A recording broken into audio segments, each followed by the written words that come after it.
Getting nearly double the farm in the AD carry position. Gumayusi, 113. Deft at 68 here on the Kalista. This is not the early game you want when you draft this champion. Now take a look at the setup for this dragon. Number 2 arriving. Stacking is kind of critical here for them to continue. See how much they can commit to it. Control ward already placed in the Pixel Brush, trying to set up for it. It's very difficult though with bottom lane already having outer tower down. T1 can just push through this bottom side and get the early move for a possible flank. And T1 have the TP as well, so DRX need to look for a pick. That ward could find it, but the Uproar Glaive will spot it out. They don't have vision on Gumayusi, so they have to catch the wave. And like you talked about, push in bots, move towards the river. Faker has mid push. Zeus is first and has TP. And DRX are going to have to give this up. Well, the silver lining for DRX is that this is the second Drake of the game, and they got the first. So T1 will not be fast stacking towards a soul, but they will tie up that neutral objective as the Cloud winds quicken, and we get ourselves a Cloud Soul here in game number 3. Zeka just trying to clear out the waves here in mid. 1.5 minutes left to get more plate money, which T1 has been doing a really good job of here so far. Zeka tries to jump in and go after Faker. No E2 means he won't be able to follow it up with the stolen shuffle. Carry is hanging around nearby, as are Pyosik and Beryl. Faker with the flash away. Zeka with the flash follow to throw Faker back into his own team. But now Zeka stands alone. He'll try to get himself away, and Beryl provides covering fire. Zeka with a re-engage back after carry, and Zeka will finally die to the arrow of Gumayusi. Now you gotta look at Zeus, who there's just not enough damage to take him down. It's mid for mid, 1 for 1, but Pyosik is trying to get away behind enemy lines. Another engage comes out here in mid. Gumayusi with the chains of corruption onto Kingen. A flash mid comes out of the arrow, and Gumayusi is punished. The bailout will not save Kingen. It is another 1 for 1. Beryl and Deft ready to fight back as Oner gets shunned up. There's the maw, there's the kill, there's the money in Deft's pocket. Pyosik never recalled. He ran into the enemy jungle and hid there, lying in wait, choosing his time correctly to strike. He takes down Oner. They get the extra kill for DRX in that scramble. And he came back for revenge, didn't he, Pyosik? It's a 3-for-2 overall in favor of DRX. Zeka lived for so long, so it took T1 so much time to get him down that the rest of DRX arrived. Great land of a skill shot here by Zeka. Faker can't get the sidestep. They both push each other back, but Faker dies fast because Pyosik can dash over the wall with his ultimate. Zeka kites into the hostile takeover, looks like he's gonna live, and as Zeus comes down, he re-engages on Keria, and here with the barrel he's gonna live, but it's just Gumayusi's last auto attack that finds that kill. But by the time he falls, the rest of DRX arrives. Exactly, and then look at the mini-map. You've got Callisto all the way over here, only now starting to run, and Pyosik in the mini-map cancels this recall, waiting. As soon as this fight starts again, goes in for it. It's the overchase actually, isn't it? Gumayusi tries to get Kingen down, and Deft arrives in time because of this overchase. T1 forcing a bit too hard, and DRX fight back. Oner no flash, Pyosik stays around. They land the stun, they get the kill. The patience out of Pyosik there as Deft gets hit by the ulti.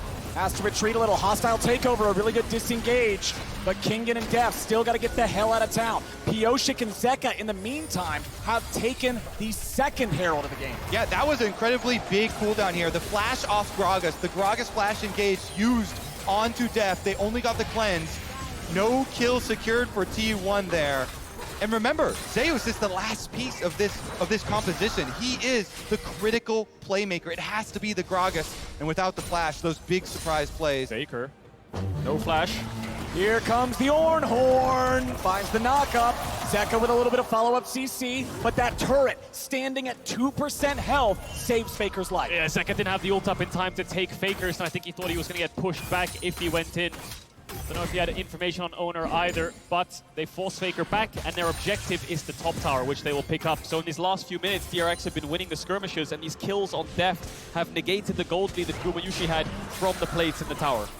Yeah, so a little bit of small advantages now as DRX looking like Zeka pushing on top side. 2 hits, 1 hit even will finish that tower off, and then they still hold on to Rift Herald number 2 for their push. Ideally, they could try and get a setup here for mid to push down that mid tower and allow them much more control of Summoner's Rift.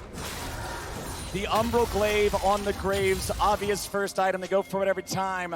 Owner working on that Gore Drinker there for the second to give him that ability to jump into this largely melee team and just be a threat. Meanwhile, on the other side, 2-0-2 for Pyosik Viego in his third game of 3 playing it in this series. Yeah, specifically that Glaive turning off the vision and finding wards, combined with a zombie ward talent there from Owner, leads to this balloon and vision score, so that he's got even more than the supports. Yeah. Dragon spawning in 30 seconds. Gold is almost dead even in their last 4 games in summer against each other, DRX and T1. Normally T1 at 14 towards 20 minutes, they have a 1 to 2,000 gold lead. In this series, DRX have held their own, and by the mid-game, they are pretty even or normally ahead. So DRX contesting mid-waves. Dragon in 15, Pyosik chunks Owner out, but I think with Zeus being in the pit, they're just going to start it up as it spawns. And one big difference here with the AD carries, it's fully completed Rage Blade to just the Rage Knife on depth. Yeah. So a lot of advantage here for Guma. And that's the power of the farm lead. That's the power of the control they had in that bottom lane matchup. Gumayusi trying to fire out some arrows. Remember, with a DPS build, the arrows aren't going to hit nearly as hard as we saw last game. T1 didn't start the Dragon, so DRX could just push this mid-wave in and look to try to Herald to force an engage. Ornhorn's ready to go. However, they aren't going to find what they're looking for. Kingen tries to get away now. The bailout won't save them. T1 are just ready to respawn and outplay. Beryl continues retreating. He's under a lot of threat. The Berserk down into the unkillable Demon King, and he dies here today. Zeka looking to keep the charge going, and DRX 4v5 have already found 2. Zeus looks like a pin cushion as Death may have overreached. He barely stayed alive, and Beryl has single-digit HP. Against all the odds, every time DRX somehow find a way through, and they somehow seem to pull it off. Faker going a little bit too deep there, despite getting the kill onto King, and Deft and Beryl living on a slither of HP. Oh, the slimmest of margins there for the DRX bottom lane, but it is Faker who steps too far forward and gets punished immediately from DRX. Zeka takes away the Varus ult. Drake's still up. Faker's just TP back towards the bot lane. Everyone's running in for round 2. They don't want to give this objective up. DRX's Herald is timing out soon, so Pyosik will place it in mid. Gumayusi needs to clear out the wave. No ultimate up just yet. 4T1, only Zeus's. Yeah, exactly. Keep your eyes on Zeus. His flash is back for the Gragas, so he's going to be looking for the engage on Deft. No summoner spells for Kalista. And Deft needs to join the fight soon. He's clearing out bot wave, but Zeus might just force it. Pyosik has to flash. Pyosik flashed over the wall. He's all right, but no ulti, no flash on the jungler. T1 with control over the mid lane. Zeka steals the chains, finds a little damage. Owner chunked to half, but it's still control over this neutral territory in the map here for T1. You can see pings coming out onto the Drake. They're going to move over to the objective, and you can see DRX has no interest in contesting. They're not in any shape to do it. It's only second Drake of the game for T1. Or is it? DRX walking up now, seeing if there's anything to find. Ornn ulti's ready to go again. They knock Zeus up into the air, but you can't just commit onto the tank. They're too late. Pyosik has his ulti ready to go again. That ult from Zeus isn't going to Beryl! go over the wall. Oh my Beryl, the hero, but Faker, the god, survived. Beryl almost kills the unkillable Demon King. That could have been a huge swing in favor of DRX with Baron spawning in 10, but he just gets out. Faker, true to his name this time around, survives the engage. Here's a look at how it all started, though, on to Guma, and then it was the pick on the front line. Owner? Oh, Owner trying to do something here, but he ain't gonna find it. Baron? 30 seconds until the T1 jungler respawns. Mid lane tier 1 gonna die now too. I don't think they can go towards Baron. Sylas is so low, Beryl is as well. They have no wards left. They're just gonna take a base with that pick, but DRX's pace of the game is so quick. T1 are struggling to keep up. They're playing Varus and Azir, and they want to scale with these somewhat immobile carries, whereas DRX just want to keep the skirmishes going with Kalista and Sylas. Yep, this short-range team from DRX wanting to try and dogpile onto T1, finding some scrappy plays for themselves. And we've talked so much about how DRX has this edge versus Graves, where you have Pyosik willing to lock Kindred against it. But Pyosik's confidence with the Viego into the Graves, into this matchup, 2-0-5. Kill participation in all but one of those kills. Honestly, having a great time here on this pick, making it look good as T1 group is 4 to push down mid lane. Tier 1 Driven on the other side is still standing. Orin ulti's not gonna find anything but the wave. Faker and Gumayusi having to back up a little bit. Zeus on the flank, but there's no wave, there's no play. The last couple of games, we've been seeing carry tops, which means you have also side laners. This game is tank, so it's a lot of grouping, a lot of fights. Zeka will root up Oner, who will dash away, and it just turns into this 5v5. Neither team has any real side lane pressure. And as the game gets deeper and deeper, you start to see more of an advantage to the team with the extra range here, with Faker and Guma especially. But it's all about the timing of the engage for DRX. Beryl did not time that right. They wanted to use hostile takeover on an overcommitment, but T1 read the play, and T1 are 5v4. Yeah, you can see the angle Beryl is looking for, right? The surprise ultimate over the top because they need a split-second engage. But Oner jumps on him, knows he has no flash from the last time around. DRX keep trying to throw spells at T1 to try to force a fight, but T1 aren't getting sucked into it. An Ornold comes out, they back away. A hostile takeover, they try to punish the mistake. DRX I think they're panicking a bit around these mid-waves, saying that they need to force the engages, and T1 are just playing at such a range that they can't get the angle. Exactly. Faker and Guma standing from afar, playing defensively here. And when you have that Karma move speed too from Keria supporting those long-range carries, they're able to keep safe until they don't. When you see a team like this DRX comp explode and win, it is all at once when they get that big engage and completely collapse the opponent team. All right, let's take another look at how it happened with Beryl's attempted surprise. So there was a blue orb that went over the wall a second ago as Beryl killed it. So Oner knew he was there and was looking for that play. Despite there was a pink on the ward, Oner gets the kill onto Beryl. We've seen it already around the second dragon, sorry. They keep forcing these engages. Kingen will be fine. Beryl's around. Pyosic's taking a base. We'll see if Zeka tries to cross-map the tower. Tier 1 turret and topside ain't long for this world. Oner and Faker will work together to take that down. They're going to build T1 back up to a very, very modest gold lead. But Zeka's about to get one back just as you said. And he has TP, so if T1 stay around for too long, once this tower dies, Zeka can TP in and they can look for the 5v5. Here he comes! All right, TP ready to go for DRX. Pyosik had to ult defensively. There's the shuffle, getting DRX away. They're getting juggled around a lot, but Faker's alone. Pyosik finds him. Faker is down, and Zeka gets the kill. What's next for DRX? They've got a stolen Azir ulti. T1 grouping back up in the top side. They know their opponents may be looking for the Baron. 30 seconds on Faker, he has TP. Does DRX start Baron? Beryl has no flash, no ultimate. Zeka has the shuffle though. He has no flash, but he's looking for T1 lying in wait. They know he's there. They have started it up. T1 need to find a response soon. 15 seconds on Faker. T1 ready to go. Trying to see if there's an angle. DRX are in the pit, but this is so risky. Owen's ready to try to fight, ready to try to steal. Beryl at 200 HP. Baron at 4,000. Zeka ready to use the stolen ulti. He throws Oner away. The Baron is stolen by Oner in a hero moment. The shutdown of the Pyosik. And T1 get it done. Hot pursuit as Beryl will die to Faker. As the entire world holds their breath, watching, Oner steals the Baron away from the Rend Smite combination. He does it again. He stole the dragon. He steals the Baron. Oner smites are sick. DRX though, Kingen might be in trouble. Zeus looking for Zeka's on the way. Nicely done from Keria and from Zeus. Death is just gonna give him another as DRX crumble around the smite steal. T1 are running away with it now. That's 4 kills despite losing Faker at the start and DRX forcing that Baron. Oner is showing up in this series with the smites against Kalista and the smites from Pyosik. They didn't time it properly and he sneaks his way in despite Zeka trying his best to keep him out. Oh my goodness. All right, Pyosik fishing around. They want to make something? They might just find it. Pyosik flashing out of the Azir ulti, staying alive. But man, this game went from neck and neck to T1 stepping on DRX. There is no way to deal with it when Oner is this damn good.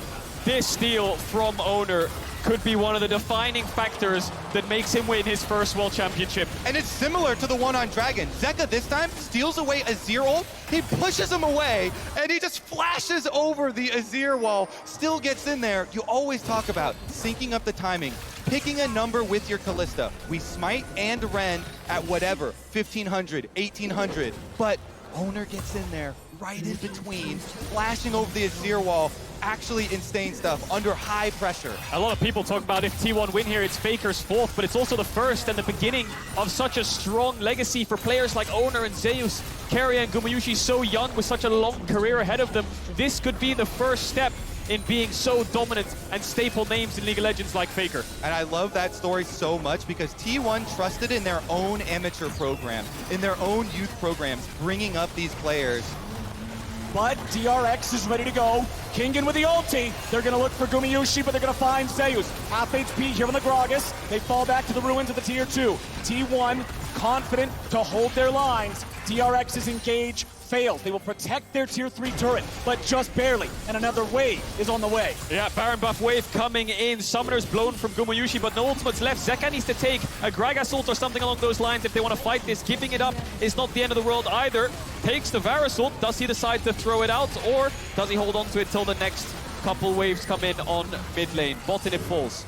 They find Zeus there with the chains. Locking him up with the Everfrost now too, but they got to be careful. You don't want to engage on the big man, and that means one inhibitor over to the side of T1 thanks to that Baron that Oner stole. Oner.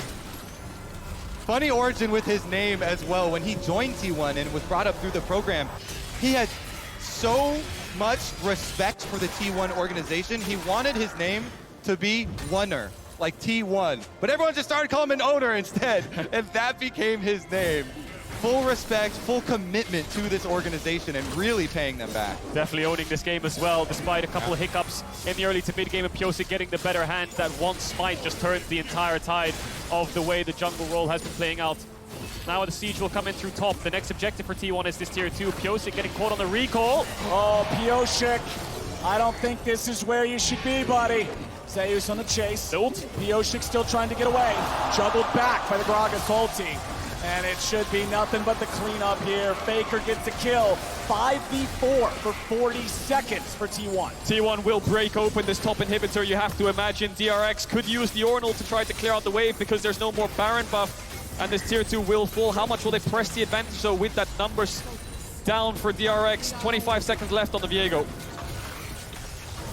Tier 3 turret getting pushed, but there's no Baron buff. It means DRX can actually clear these waves out. They can hold the line. Oner already has another one prepped and ready to go here in mid, but again, DRX can clear these. The turrets will take a little bit of damage. They'll suffer the poke, but they'll hold on. Yeah, with this composition, DRX have to choose their moment so wisely to go all in. They have to wait for Pyosik to revive, and then you find a flank with Zeka. He's got teleport right now, or an ultimate, and fully commit to the play. That's why they felt so pressured. You can see it from their eyes, from their angle on that Baron play. After they got the pick onto Faker, they're thinking, we are going to get outscaled. We're so short range. We have to commit to a Baron play, and they think they've got the advantage with the Rend, but not the case, and they have to pull out an amazing one now. They do, and it comes down to this Dragon. Soul for T1, 25 seconds on the spawn. DRX didn't lose the top inhib, so they can find their way in. Double TP's up, but there's no wards in the bot side jungle. Rabadon's finished for Zeka. And Deft has evened up the items against Gumayusi. Only a stopwatch is the difference. DRX trying to find an angle into this river. Bot side looks like their best bet. No mid push for them. Need to be careful though. Zeus here. Stepping up, dashes away. See Deft trying to push out this bot wave so they can find their way into this river. But T1 are trying to keep this mid push so they can threat an inhibitor. Yep, Faker done this before for T1. They're trying to pull them apart. Inhibitor down on the bottom side, and Faker shoving up mid. Well, we've got a 4v3 standoff here in mid right now. Oner gonna join up, Faker gonna join up. Everybody's here except Zeka. He just now hits level 16. Beryl is zoned away from the rest of the team, but he might be able to find a takeover angle. Oner again, looking for that Renata, looking for the opportunity to blow him up. A TP's coming in, but it's coming in pretty late. They try to go in, but it's gonna be the objective bounding for the side of DRX. They go for Zeus, they're gonna find a ton of damage. Oner's focused down, he goes golden, but he ain't gonna live long. Pyosik, he steals it back for DRX. They get the objective bounty shutdown, and then Oner ultimate the wrong way. DRX, now they can go for Baron. Stop doubting them. They always find a way. TP coming in from Kingen. 5v4, 35 seconds on Oner and Beryl. That hostile takeover was beautiful. Keria's trying to find a little bit of vision. They have no smite though. Can Gumayusi steal it? Eyes on Zeus. Alrighty, let's do it. Zeus is gonna have to disrupt a lot here. Keria looking to zone Beryl away. Deft pulls him right back to Faker! safety. Kingen is ready to go for Faker, and they find him. Deft again will kill Faker with the Baron, but Zeka dies to the Baron auto. T1 is fighting back. The Baron still at 3,000 HP. Definitely gonna get no way in the world. Deft dies next. Guma Yushi just stole Baron. Are you kidding me? Guma does it again! He did it last time with the Varus as well! Empowered Varus snipe! It's over. I think T1 can look to end. 30 seconds on Deft. Waves coming in. Bot inhibs down. They're pushing. One Nexus tower left. This game will be defined by two. Baron steals. Kingen tries to get him as much time as they can. Nice hostile takeover onto 3, but it will not be enough. Beryl is knocked back. Kingen trying to frontline this, but T1 knows what they gotta go for. They're looking for the Nexus. They'll take it down, and T1 are on match point. I cannot believe it. Twice in a row, Pyosik. One was against the Smite, but Gumayushi steals it. They had Kalista and the Smite both times. This is heartbreak for DRX. Get me a replay of that second Baron right now. Get me that right now. I need to see that. My goodness. DRX. They are now going to face another elimination game in the year where they have had to face so many elimination games. The perennial underdogs must do it again. They always have heartbreaking moments in every series, but this one stings so much. The amount of pressure that is on these players now in this Game 4 is unreal. At the very least, this year has prepared DRX for these moments. The strong mentality to deal with the inhibitor respawning, still coming back with a reverse sweep. They have gone through so much together. They trust each other so much. They have to calm down and reset for the next game. But T1, my goodness, they also never say die. Get right back into that Baron. 2 clutch steals. Yes, you think the other team should be able to secure it with those Rens, but the timings on these steals too, from both Owner and Guma, amazing. It's one of those moments when your jungler is dead, you assume, man, it's a 1 in a million shot to steal that away. But sometimes that's all you need, and Gumayushi lands it. And Zeka was tanking the Baron when they turned. If he didn't fall there, they would have had an extra member to try to take that fight. But losing the Baron with Smite and Kalista against the Varus on the hit is unacceptable. DRX are going to be kicking themselves. Those empowered Varus arrows, my goodness, those will catch you. And they have multiple times here in this series already. We can see it in the gold graph with the bounce back and the swing here. My goodness. It has been an awesome series, and Game 3 was no exception. But with DRX's defeat, we are readying up for match point at the State Farm Analyst Desk. Thank you so much, Captain Flowers. I agree wholeheartedly how amazing this series has been, how epic that game was as well. But that's some League of Legends right there, Josh. Yes, it was definitely League of Legends But being like, played out there on the dramatically so. Yeah, exactly. Because that's the thing, we watch it and I'm like, I don't know how to do our job. How do we do our jobs now? How do we do?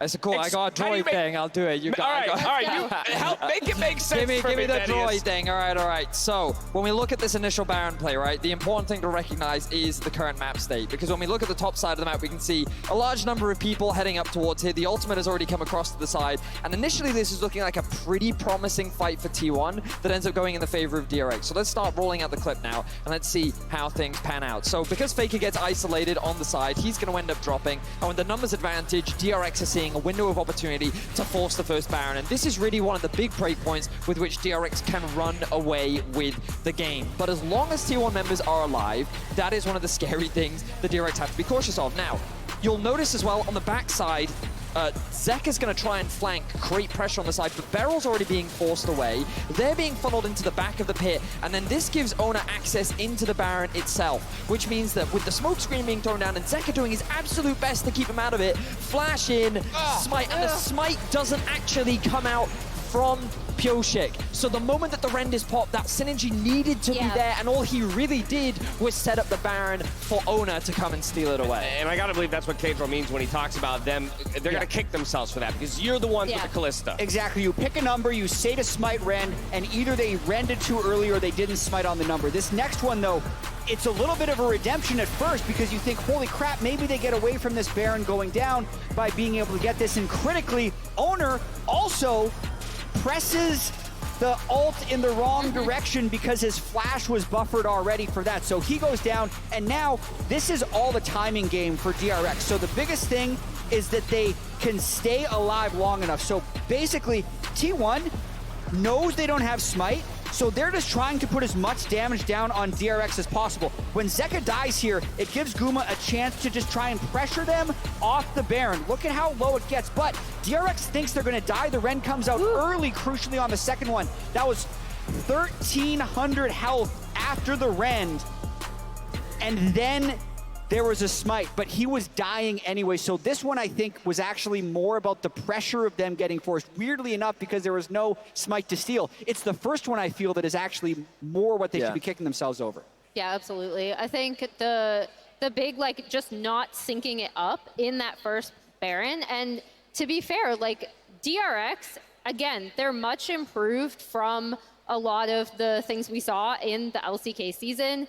And they overcame, I think, an early game where they lost out on bot side really hard once again. We're going to pull up some Kuma Yushi stats here in a minute, but the bot side pressure that T1 was able to create in this game, and then the way they were setting up their side lanes so that they were kind of opting in, like you saw DRX, even when they got Rift Herald, were trying to push on top side, the way that T1 responded so intelligently around the map to make sure that gold was still being funneled into all of their carries, particularly Faker was also very intelligent. So the way they play around this bot side pressure, what Varus has brought them and the fact that DRX does not seem to have an answer to it is going to be massive if they end up on, if T1 ends up on blue side again. And I think that perfectly contextualizes why that Baron steal or those two Baron steals were so dire for DRX, because you can only get yourselves into those winning positions so many times, and then all it takes is one mistake and T1 will find their way back into the game. And so mentally,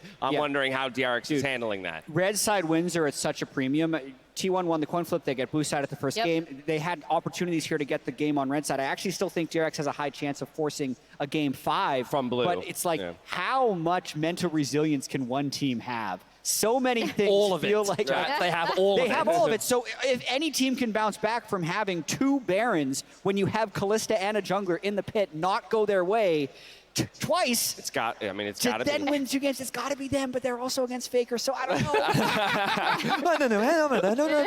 But let's have a look back at like one of the big turning points for DRX in the mid game, because I felt like that this game was a lot of what was happening in the mid game. While there was a lot of pressure, the fact that DRX are able to find these fights, I feel like this trio is becoming really more apparent in this series. We've been seeing a lot of Roam to Barrel, which is not uncharacteristic for him, but trying to shut down Faker is so important. And we can see here some of the individual playmaking that Zeka was able to make. The fact that he was able to buy so much time for the rest of the team, that initial pick onto Faker, while he did end up dropping here, this fight then continues to extend into the mid lane. And we end up with T1 almost overextending, but it's a game where T1 as a team are very comfortable skirmishing you. When they see a window to pick a fight, they will take it. And we've already talked about how they're a team that wants to try and skill check you.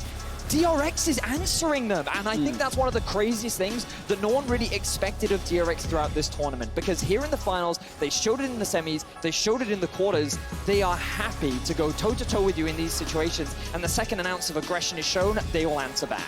And that's why it's really interesting to see in the Gen G series, right? DRX push Gen G out of their comfort zone as well when they kind of wanted to sit back, scale, get gold on their carries. And that's actually why I thought T1's split map response also, like, pre-mid game was really intelligent, right? Because they still did have gold, in particular on Faker, where they were able to rely on playmaking later on in the game. Yeah, well, Faker has fallen down a number of times due to an absurd amount of pressure going his way. Jat, now I have to start calling into question whether or not that's even the proper approach here for DRX, because while they're putting that pressure towards Faker in the mid lane, we saw those CSD numbers for Guma in the bot lane, and so backs against the wall, you got to put two together in response. How do they do it? Yeah, Faker has absorbed pressure exceptionally well. I think this series and these drafts will continue to focus around the bot lane. There has been an absolute arms race for being able to have bot lane push. The answer here that was tried by DRX to the Varus was the Kalista Ashe. This is 3 games where Varus has been first picked, 3 games where first pick Varus has won. And it's not like Varus is the king. Caitlyn and Lucian, those are the ones that are there, but it's just they're going down the tier list of what can get that bot lane power, and that's really what's deciding it. So absolutely, if you can find a way to path down and help that lane more, you absolutely should. The real question of this series is, how do you deal with Varus? And it's mainly due to the lane, but once you get out of lane, the pressure that he offers is ridiculous. And we even saw Gumayusi bringing out the Ashe to try and match it, and even that, even with the amount of picks they're able to find, like, it, as you approach the mid to late game, it's like, it's not enough. And this Varus is proving to be the most pivotal pick in this series. Well, there you have it. T1 are only 1 game away from carving their names into the halls of history once again with a legacy on the line. We'll see if they can close it out here in game number 4 or if DRX can extend the series. We'll catch you back in just a bit. Feral continues retreating. He's under a lot of threat. The Berserk down into the unkillable Demon King, and he dies here today. Zeka looking to keep the charge going. Baron at 4,000. Zeka ready to use the stolen ulti. He throws Owner away. The Baron is stolen by Owner in a hero moment. He is fighting back. The Baron still at 3,000 HP. Death looking to no way in the world. Death dies next. Gumayusi just stole Baron.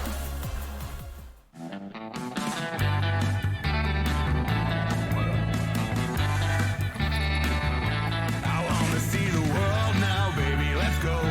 It's nothing but green lights ready to roll. Only you, you're the one that I want. Only you, you're the one that I want. You got me feeling so free. Got me feeling so free.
Welcome back to the World's 2022 Finals. The series has delivered over the course of 3 games. I'm not going to do any mid-series spoilers. I'm just going to say if you've missed it up until this point, it's time to make sure you're watching those back sometime later. Coming into game number 4, T1 leads us 2-1. They do 1 win away from lifting the trophy, 1 win away from winning the World Championship. Will be first time for 4 players, and it'll be the 4th one for 1 player. Faker is 1 game away. It's been so long since he's been in the finals. He doesn't want to drop the ball now, but DRX have been showing up this series. They've been putting up a hell of a fight, and they're back on blue side. And if you hadn't watched the first couple of games like you're talking about, then you wouldn't know how crazy it was that we got here with all these objective steals. And Guma stealing with multiple objectives, by the way, with the Varus. This Varus has been a super high priority for both lanes, not just because of those lanes, but also so much coming down to these objective fights, and we're getting similar bans here. Like we said, DRX always have to ban the Lucian. They're even following it up with the Ashe this time around too, so it is going to be the pinch point again. Yeah, expecting similar bans here out of T1. Varus first pick as the answer with Lucian, Caitlyn, Yuumi being down. Unless T1 changes it up and tries to flip the script a bit here on red side. We saw DRX try the Kalista Renata into it. Didn't work in lane phase, but they managed to funnel gold into it because of these Herald fights, getting Death out of the lane, getting in some kills from skirmishes. T1, not a very Kalista Prio heavy team. It didn't work them very well in the regular season, so I doubt they'll lean towards it. Final ban for DRX on blue side. What's it going to be? Rise, keeping that one away from Faker. Makes sense.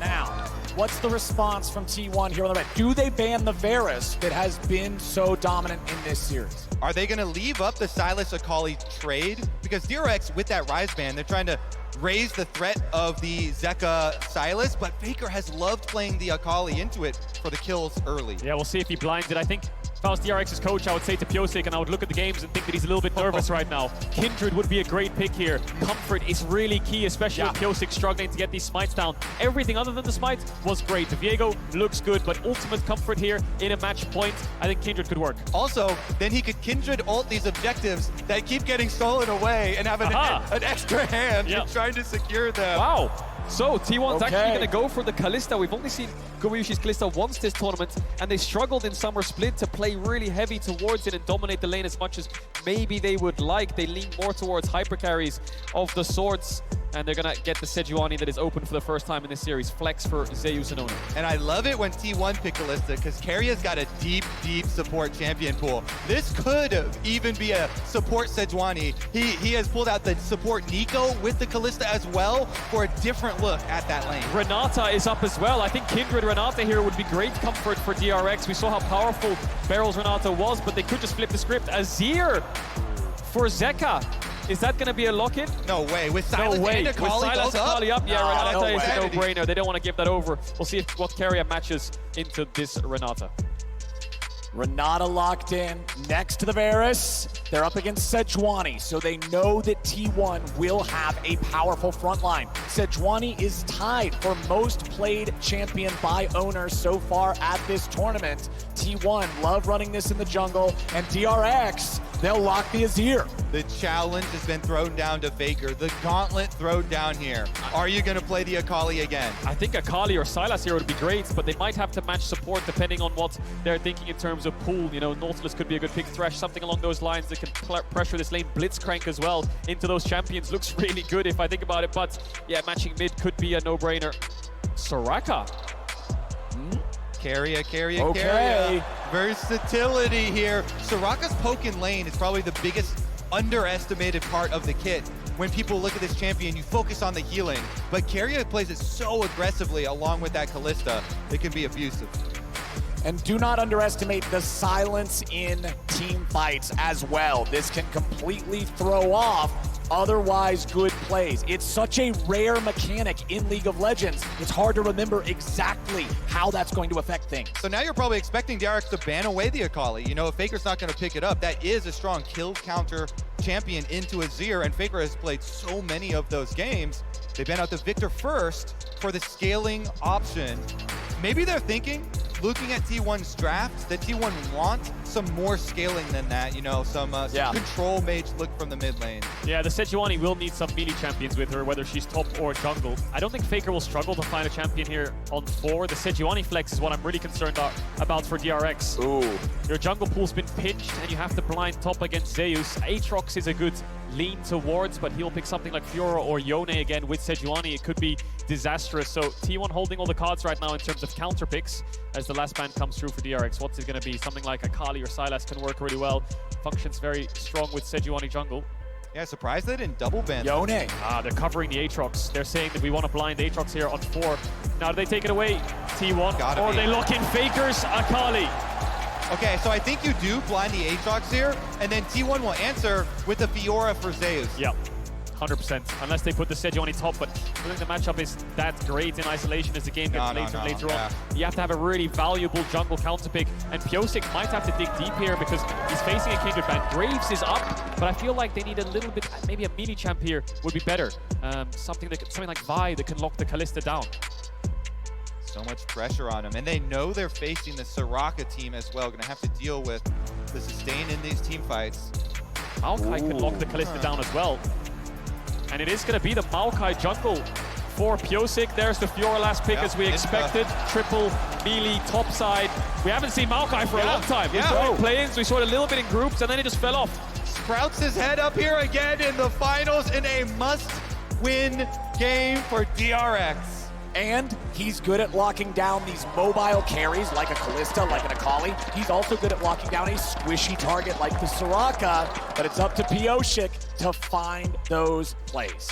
And they've actually layered it with a lot of other big AoE CCs here. The Renata ultimate, you've got Varus, Deft here, really good at setting up plays with the Varus ult. If you cover an area of the map with the Maokai ultimate and the Renata ultimate, makes it way easier to hit the other ones. I think Deft needs to go more towards an on-hit build here. I think poke against Soraka. Yes, if you hit her, it's great, but if she stays back, she'll heal through your poke. Also, Vamp Scepter early on in lane is great, but of course the Eclipse build can help out. But regardless, hoping Deft goes for on-hits. But we talk about the lockdown of Maokai. Not only is it getting onto the Kalista, but the Akali, when she dives in, point-and-click CC will be so important in keeping Zeka alive. Very, very true. And for the T1 side, you are looking at the top triangle of the map. Those two melee solo laners with the Sejuani stuns. They can proc those stuns so quickly. Sejuani ganks into the top lane. Get that Fiora ahead. Get that Fiora advantage over the Aatrox that we've seen be so big in pushing. DRX must step up now. T1 are on match point for their 4th World Championship. The other 3 earned under the SKT banner. This would be the first time they claim it as T1, and they are a single game away. When Zeus last faced the Aatrox and he picked the Yone, they also had Owner on the Sejuani, and they had Owner go gank it. Go gank it early, get him these kills, get him that priority. See if they do it again here. Double tank junglers, but lots of CC setup, lots of gank opportunity for them. I'm excited to see Faker on Akali, see what damage he can get done. We saw games where he's just dominating the backline in fights. DRX have lockdown for him, and he'll try to navigate his way through. The benefit is the enemy mid-jungle is double AP on both sides, so itemization and runes shouldn't be too difficult. Yep. It's all about the side lanes, really. How far ahead can this Fiora get, and how much can she leverage that lead in team fights versus split push for DRX, who have really good engage. They have good choke control and everything along those lines. T1 just have better skirmish, and they want to look to flank and find these angles. It's been T1 finding these scaling drafts, which want to be death balls. Now it's flipped its head as T1 pick things like this Kalista and Akali who want to dive in. But remember, blue side has won every game so far in the series. Pyosik starting off with a control ward here to be able to clear the vision on his own chicken camp, so then he can do his jungle without being seen. Zeus just hanging out here in the brush top side. Kingen being nice and patient. Level 1's gonna get spicy here in the bottom lane as Beryl, Deft, and Gumayusi trade blows. Yeah, the support's determined so much of this matchup here. Keria walking forward, trying to push them off, but it will be the early push for DRX. Deft and Beryl gonna take advantage of the minion wave and get to number 2 first. Bot lane expected to be in isolation, looking at both junglers. Owner will move towards the Wolves. Pyosik will finish the red and move towards top side. 2v2, likely in favor of the Fiora Sejuani early game. The cooldowns for the Aatrox are incredibly long. level up coming in here from Beryl. He could look to flash Q carrier if he steps up a little bit too far, but he's not going to do it. Training on top, that's where both junglers want to focus. Very, very snowbally in terms of if the Fiora gets ahead. Good job of Kingen right there. You can see his movement. He hugs the wall, hiding that vital, that procs for the Fiora in it so that Zeus can't get the better trade. Faker at 200 HP here early on, playing the melee into the range. That's the early laning phase. You trade your health as a resource to guarantee that you're able to get this farm. Dorian's shield plus potions going to allow him to weather that storm with the most grace possible. Exactly, and you wait till you get low to get that missing health heal. Really high value out of it. He's also got the extra sustain with the fleet footwork there. Everything he can do with his runes. Oner, level 3, does get spotted by the ward. Zeka knows where he is. We'll have to back up as he runs into this top side river. Pyosik still clearing out his camps. Top Crab should be in favor of T1 here, and Pyosik going to backtrack down towards his bot side. The problem is Kingen is very diveable right now. He's pinging assistance. Pyosik now running back towards top as quickly as he can, because if Oner peeks his head up there, Beryl. Ooh, Beryl goes in aggressively, but the flash isn't going to get him a lot. Now he and Deft have to back away. Gumayusi goes for the Pierce. Carry able to flash forward now too. Beryl's at 200 HP. Beryl tries to get away. Deft is at 100. Carry is low. Deft is going to block the bailout. Will he get the damage? No, it's first blood over the Carrier. Guma and Carrier do it again! This T1 bottom lane on point, but now junglers meet mid.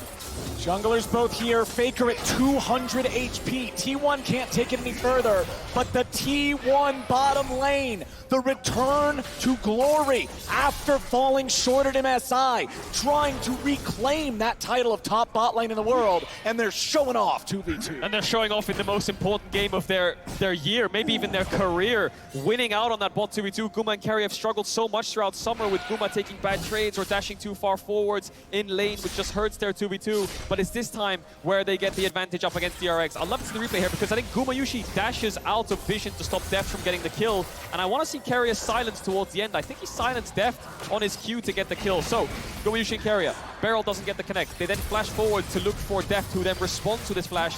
Beryl puts the bailout on Deft and tells him to just run straight into them. He loses vision on Guma here, and I think Carrier silence just about pulls it off to stop the Q from landing.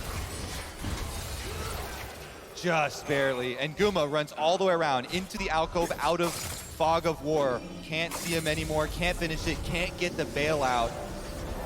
All summoners also blown on the bottom side of the map.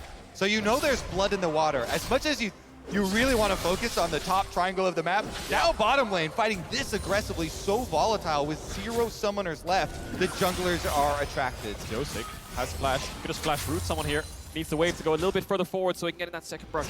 Yep, the wave will push away from DRX. They've got significantly more minions, so those are about to collide into the turret. T1 knows that Oner is still on the top side of the map, now making his way down through their own bottom side jungle, so that means they just have to wait. Play it safe, play it cool, clear out the wave. That's exactly what they're doing. Yeah, Pyosik hasn't based yet. He's going to recall now and pick up those boots. A little bit behind Oner on the clear speed in terms of responding to these plays. Top lane in favor of T1. Mid lane in favor of DRX. Oner now around. Has the blast code, will get spotted by the ward, which will be swept away. DRX, no flashes in bot side, needs to be very careful. Yeah, both junglers taking a little bit of their time out to try and visit, since they know it's so volatile. But Oner not losing out on any camps as he does it. Dragon spawning, control ward placed as well, and now he's just hovering around, putting this silent pressure onto DRX. He can Q-flash onto Deft here, and I think he will die on top of a silence, but Oner is calling it off. They don't have vision on Pyosik just yet. They might spot him on the entrance towards top side, but Top Crab is spawning, and once they spot him, they'll realize that this dragon is free. And there it is, exactly as you say. Oner making his way over to that one. Q3 from Kingen. Zeus in trouble, but still manages to walk it back underneath his own turret. Uh-oh. Pyosik ready to stop this recall here. Ghost and Teleport both available for Zeus if he can get back. Pyosik will not kill him 1v1. They do need extra damage. Faker making his way up to top as the dragon goes down for T1. That was a critical heal. Zeus got the fleet footwork heal off of tapping Pyosik, so able to sustain under his tower, and now the bottom side with Owner. Owner's ready to go. Deft is the target. They're ready to try to fight back, but DRX are 2v3. Gumayusi will not fall, and DRX will lose their AD carry for the second time. So close. I wonder if Deft had heal in that exchange and he could use it before the bailout. Either way, they don't get the reset. He dodges the Sejuani Q, which is pixel perfect, but they can't trade in the 2v3. They knew Owner was bot side and they still felt confident enough to take that fight. T1 come away with 2 kills onto Keria. Yeah, and they just got that dragon with the alert going up as well. Huge stuff for T1 starting to snowball in this game. Exactly what they need. It's one of those things where the bailout might be expiring, so maybe that's why he didn't use the heal. So we'll look at this one again. Owner's there. I think Flash Q comes in and Deft doesn't actually flash, just dodges away from the Q. Bailout comes onto Deft. He has to heal up, but he chooses not to use it. Maybe that extra auto weaved in would have made it a 1-for-1. Yeah, Owner are a little scared there of the handshake to come out, I believe, too, to knock him in. So he flashed out, and then the re-engage. It was so close. Not able to get it. And now it's T1 again, first to the objective. They already took first Drake for themselves, and now they'll look to take first Herald. Kingan's nearby, there's a control ward in the pit, but no other DRX bodies are even close, so they can't really do a whole lot to keep fighting for this. Kingan wants to keep these guys nearby. The Maokai ulti's not going to find anybody just yet. Zeus continues running.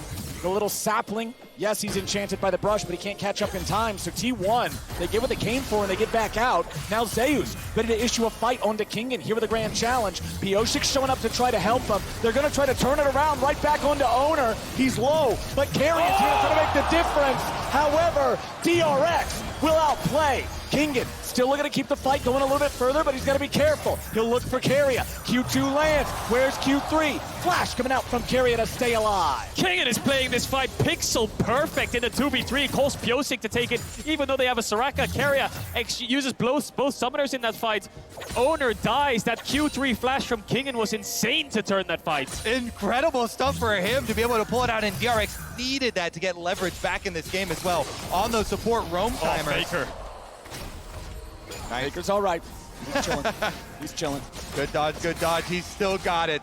Still has the reaction speed. Meanwhile, bottom side left alone because of that top side commitment on the support roam timers.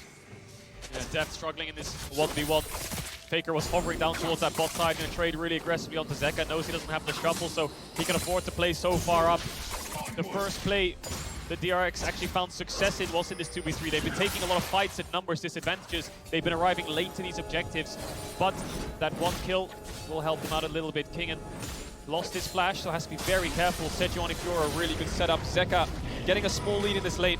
We were very surprised to see Zeka on not so much of a playmaker, but more of a scaler. But DRX probably think that these games are going very long, so having that control mage is necessary. Yeah, and then the last game we just saw T1 utilizing the Azir plus the Varus range advantage for later very effectively.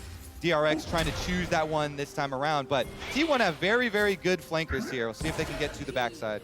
A lot of attention up here on the top side now from the junglers. After the summoner spells came back up bottom, it's back to what you guys were talking about as the game plan with that top side triangle.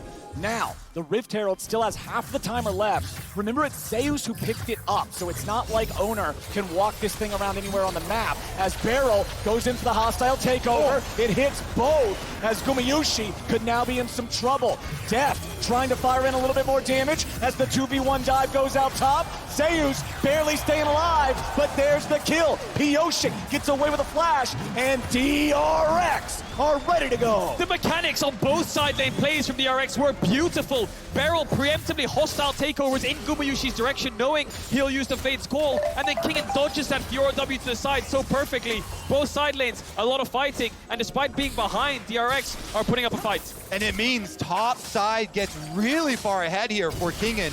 Turret plates taken off for this Aatrox. Even without getting the killing blows onto Zeus, he is really starting to pull ahead. This is his time to shine. And we've said it many times before, DRX, it really was a struggle to get here in the first place. 10 games played over 2 series in the regional qualifier, knocked out in playoffs in the first round. It's just been insurmountable pressure that's been exponentially growing through group stage, even playing to group stage, to quarters, to semis. It's always gotten heavier, the pressure, but now the weight of the world is on them. They're against T1, who are on match point, but they're still finding plays. Pyosik on this Maokai sitting at 2-0. Dragon is up, and T1 are grouping up to fight. The first Dragon, the first Herald in this game, both going over to T1. DRX grouping up mid, ready to fight back. Immortal Shield Bow and Crown of the Shattered Queen are both done. That is a big item spike advantage for the side of DRX, as their opponents do not have any completed items yet. Herald used there by Zeus, who picked it up. Looks like it'll crash, and Kingen is going to stop it. He'll turn around here. I think Kingen might be able to take this down before it crashes. That's a lot of gold that can be denied. T1 starting the Dragon all the meanwhile. It's a 4v4. Really nicely done from Kingen, but now what about the team fight here in the bottom lane? They're going in. They found a lot of damage, but they won't find the kill just yet. Now Gumayushi's going to be popped, and Beryl is not traded back. Zeka taking some damage. Faker trying to go in and find his way through the smoke. Now he's going to run. He's trying to get out, but Twisted Advance will find him, and DRX will win across the rift. They're doing it! The perennial underdogs, DRX! They kill the Reft Herald on top side. Kingen takes it down. Then they get the sweep from Zeka into the ultimate from Deft, sniping the kill. 2 kills over to Deft as well. They don't have anything else to follow up with. They've got bot side vision. They got an extra 2 kills. They got the Dragon. T1 are the ones to pull the trigger. But look at the communication from DRX. Instantly, Zeka jumps across to the bot lane. Deft is off to the side. Great Varusel. T1 have to retreat. Faker tries to salvage it, but it backfires. As he goes in, he has no tools to escape. The dashes aren't far enough, and Pyosik finds it. Beautiful stuff. Deft with the arrow right through the heart of Guma. Faker getting pulled in and killed on top of it. And DRX are not done with Worlds 2022. And the beautiful stop in the top lane as well by Kingen to absolutely halt any sort of a cross map with the Herald. Everyone on this team, once again, backs to the wall, and they stand tall. And you highlighted it, Flowers. Before the fight, the shield bow versus no mythic on the side of Gumayushi. The shield bow saved Deft when Faker went in. If he didn't have that, maybe they could have turned the fight. Owner now up towards this top side. Herald spawning in 10 seconds. Pressure in bots from T1. Pressure in top as well. Kingen showing respect in case any play is to be made. It's on Pyosik to find the objective. He's moving towards this top side river. Zeka is in hot pursuit, and the bot lane of DRX is on the way up. Yeah, look at this. The overcommitment. It's going to be multiple players trying to hover up on top side. They were expecting a hard play here from DRX, waiting for the counter in the brush there for Owner. Doesn't pop out. And so they're just going to get a refocus. Ward's already over here. You see towards bottom side too. They're trying to make the trade again, but it's a bottom side recommitment. They're going to get back. DRX, they're going to make the cross map defense and not give up anything for this Rift Herald. So does T1 take the 3v3 then, because they have information? Soraka ult is up soon as well. Faker not there just yet, but it's level 11. Odo's in the pit. T1 bot lane now on the way up. DRX are on a timer to take this fight. T1's ready to challenge. Faker is here, objective at 2K. Faker's going in, smoke is ready. Zeka getting himself back. Owner's taken low, they're ready to keep the fight going. Kingen charges forward, but now Zeus is looking for Pyosik. The killing spree for the jungler of DRX. Where's the follow-up? T1 trying to stay together. Hostile takeover finds Faker. T1 are corralled in the back of the pit, and it's DRX executing. In a freaking 4v5, yo! They've got Deft on the bottom side taking care of the turret as well. The only king in that fight was Kingen. He did so much work to get T1 down. Zeus and Owner couldn't take the fight. Tower over to DRX. Herald over to DRX. Mid tower will fall. Top tower is going to fall as well. They just broke the entire map open from one fight. Even just being here in finals, DRX are already the greatest underdog story, the greatest Cinderella story of Worlds of all time. A 4th seed through play-ins all the way to finals, and they are on the precipice of pushing T1 to a final game. DRX have been through the trenches this year, and they have not heard a bell yet, so they're going to keep fighting in this game 4. It's looking good. Big gold lead, 4,000 over to them, even in Dragons. Next Dragon up in 1 minute 20 seconds. They're going to set up for it and try to build towards this soul. And the benefit of all of this is they have an Azir. Zeka's not even on a playmaker. He's on a scaling mage, so they have a very good, comfortable late game insurance. no losses in play-ins. First place in their group. The second reverse sweep of all time at Worlds in quarters and defeating the #1 seed of their region in semis. Now doing this against T1 in the finals. And if we're looking at the mini-map, you see the commitment of the T1 bottom lane. That's why T1 commit to this, but they focus fire owner here. Sejuani's so low, flashes over into the hug. Says hello! Of the sapling. Hello and goodbye. Owner goes down. Heroic sapling from Pyosik. Nice pushback by Zeka to stop Faker from EL to dive on top of them. T1 retreat. They run for the hills, but there's a wall in their way, and DRX sandwiched them down. Carrier no flash, he falls. T1 have the mobility to get the rest of the members out, but that's enough to put them at such a sizable advantage. DRX coaching staff elated with that fight. And the reason we're reacting so heavily here, League of Legends is usually a game of give and take. You win one side, you give on the other side. But that was such a big jump in health here for DRX. They won both sides with having depth push down the bottom tower already. That's why we already, 17 minutes into the game, have objective bounties. DRX are crushing it. And I think DRX are ahead enough to not trade. They're going to get this dragon for free. Zeka has TP. Put numbers top. Don't put numbers around the objective you want to play for. Put numbers around the objective the enemy team wants to play for. Look at T1. They all base. They all realize that DRX control both sides of the map right now, and they won't be able to find that objective bounty. DRX with a 4,000 gold lead. DRX now grabbing their second Drake of the game. A Mountain Drake at that will be the soul if they can continue this. And I'll tell you what, something like that makes life much more of a pain for Faker Zakali to try to find his angles and try to maneuver around these fights. Checking in on the top lane, it's still a lead for Kingen. Still 1-0-3 here on the Aatrox as Zeka retreats away from Faker here bottom side. Ultimate use. Faker trying to chase after him here. Uses R1, TP. finds the E, but now a TP is coming in.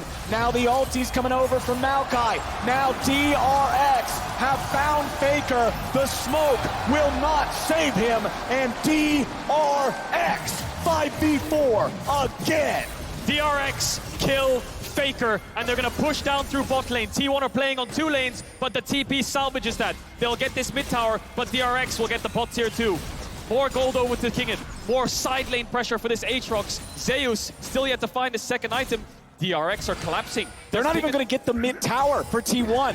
Gumayushi running away there, throwing the spear out, getting himself a safe distance away from Barrel. Bottom lane tier 2 falls. DRX winning out again. 5,000 gold now ahead of T1. I mean, you can see. Zeka? Whoa. Zeka.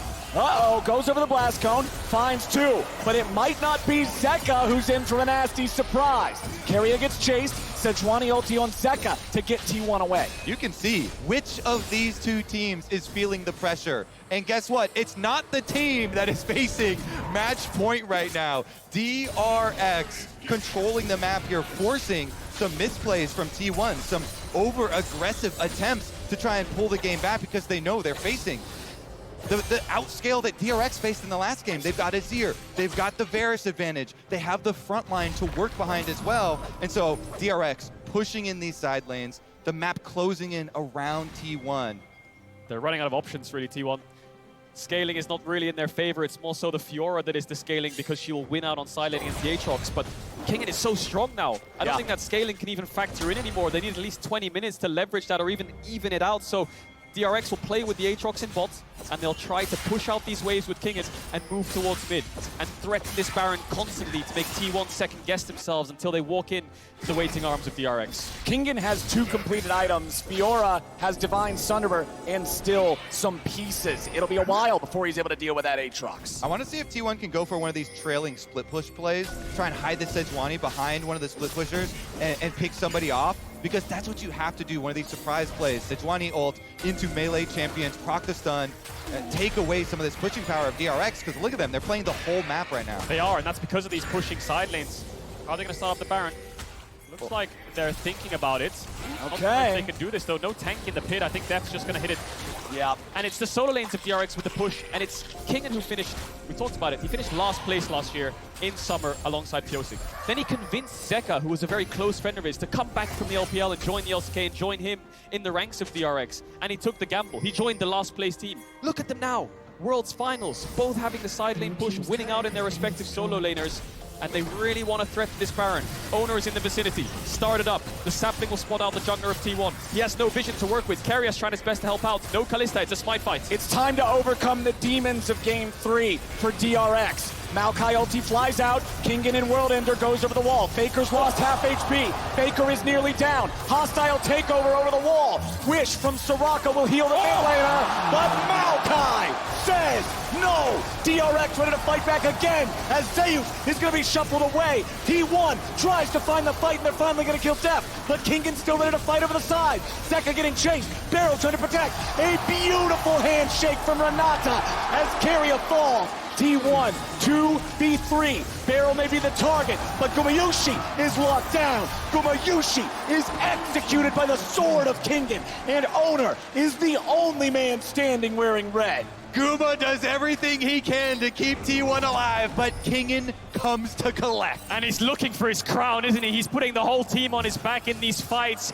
Zeka and Deft fall, but the last threat on DRX is Kingen. Dragon spawning in 30 seconds. Even numbers distribution across the board in terms of deaths. No neutral objective started just yet. DRX don't have the damage to take down this Baron without those carries. But with the Dragon spawning soon, resets will come in, and they'll start to establish control over the map in these mid-wave pushes. Faker really struggling to get involved in these fights. Yeah, that Infernal Chain barely yoinked him back in, hit the full combo. They blow the Akali up. It's got to find better positioning. Let's take another look. The Baron got half HP, and then DRX said no. Turn for the fight. They just keep your eyes on Kingen. Lands the Q2, Q3 pull back onto Faker. Then gets the auto attack in, I believe, as he dashes out. Pyosik follows through across the wall to get the kill. So it's a 2v1 on the top side, but that means it's a numbers disadvantage around the river fight. So that's where T1 find their advantage. Kingen's trying his best to come around the wall and help out, and he starts cleaning up the fight for DRX. And look how much work Guma puts in for T1. They're trying to fight their way out, up the river here, towards Zeka, towards Barrel, chasing them through. But Kingen from behind catches everything. Pyosik with the flash over the wall into the Tri-Brush, locks him up. And it's that twisted advance. It's that lockdown on these mobile carries that we talked about in drafts that is why this Maokai is popping up. Holy hell! 5,400 damage from Kingen's Aatrox in that fight.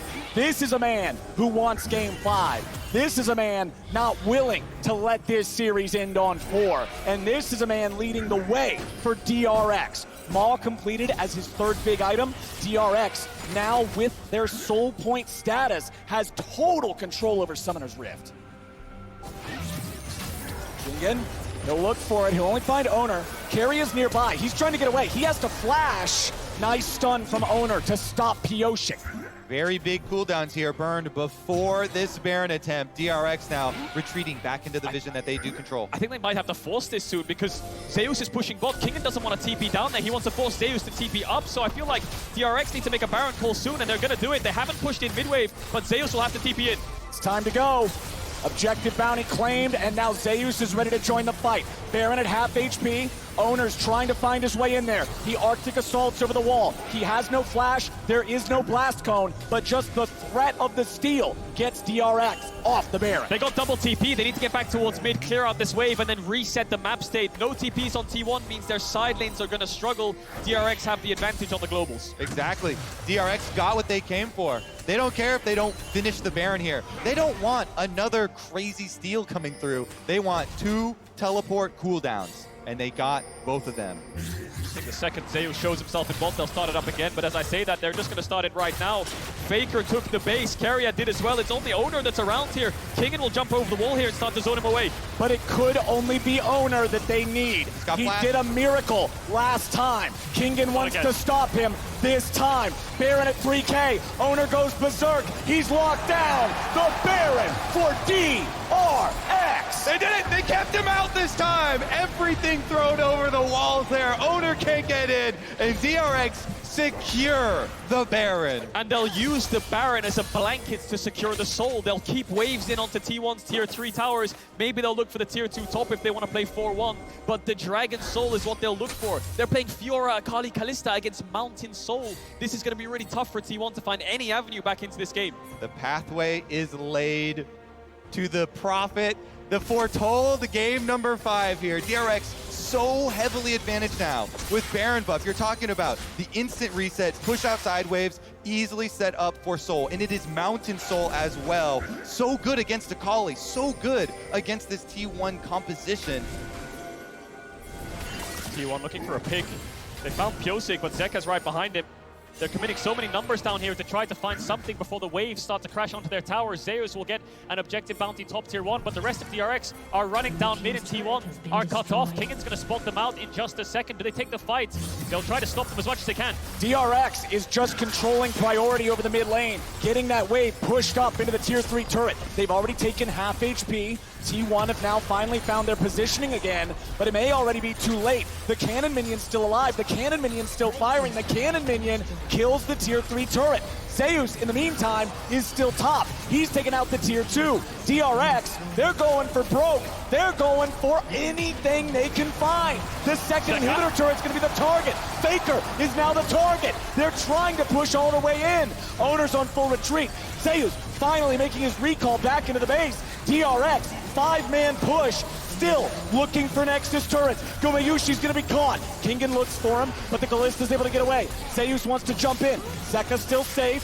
DRX now having to deal with Faker. He jumps in. He jumps out. There's no angle. DRX, they'll find the first Nexus turret. Owner charges away. DRX have health advantage. They have stats advantage. They have gold advantage. The turrets are dropping. Zeus is on the flank, but it won't do a thing. Kingan's wings spread wide, and DRX looks to keep going. The relentless pressure here. They've still got 2 cannon minions. Zeka chasing off Zeus, and Beryl comes to join. Zeus is low. He's trying to get himself away. The turret's still barely standing. Keria now going to be your target. Kingan chasing him away. Gumayushi goes in. It won't matter. They're done. That's it. DRX are taking us to game 5. One game to decide it all. Faker and Deft combined have played over 2,000 games. And it's going to come down to one. The King is looking vulnerable. T1 was on match point, but DRX never fail to beat the odds. The GOAT versus the Alpaca. It all comes down to this. Deft really does have one bullet in the chamber to kill the King now. One game to do it. T1 will have blue side. They'll select the stronger side that's 100% win rate this game. So not only do they have to win, but they have to win against T1, undefeated on that side in the series. DRX have trained all year for this. Every series to get here in summer, they were underdogs, eliminated in the first round of LCK playoffs, clawing their way through regionals. Upset after upset, getting closer and closer as a group, trusting each other more and more. They talk about it in every interview. And now they've pushed the greatest of all time to a game 5. Look at Kingan's damage. He is not getting Aatrox in the next game. The only response T1 have is Zeus' Yone. The Fiora did not work. He is playing to perfection in these fights. The top laner for DRX is stepping up. Zeus heralded as the best top laner in the world, and Kingan doesn't care. He doesn't. He really does not. DRX don't care. They've not cared since play-ins. They didn't even expect to get here in the first place. They're making the most miraculous run I've ever seen in esports history. If you don't like this series, you don't like League of Legends. This is some of the best gameplay I have seen. If you're not entertained, what are you doing? Twitch chat, we need to hear you too. Let us know, who do you think is taking this series? Is it T1 or is it DRX? We'll see you back here for the finale of this incredible series. But right now, it's time for Silver Scrapes. Woo!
Let's try and calm down.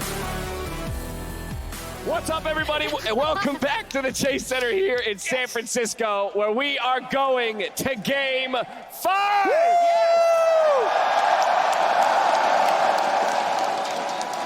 I hope everyone in the stadium has a little gas left in the tank, has a little bit left in their vocal cords so that they can scream their heads off for this 5th and final game, because I gotta be honest, I wasn't sure we were gonna get here, Dad. Can we just acknowledge how unrealistic this is? I just say, yeah, yes, acknowledged. Yeah, how Faker, Deft, same high school, 10 years ago, World Finals now. DRX have an inhibitor respawn on them, have 2 Barons get stolen away with their chance of winning red side, but they just keep doing it. The more they lose, the better they get. It's unrealistic. What I think is crazy is how everything has come together. The fact that this could be Faker's 4th title in his 5th appearance, the Deft story, and the fact that there's speculation around could this be his last year, and like no one thought that this roster would take him this far in his final year. Like it is just a movie that we're all just a part of, and the games are delivering.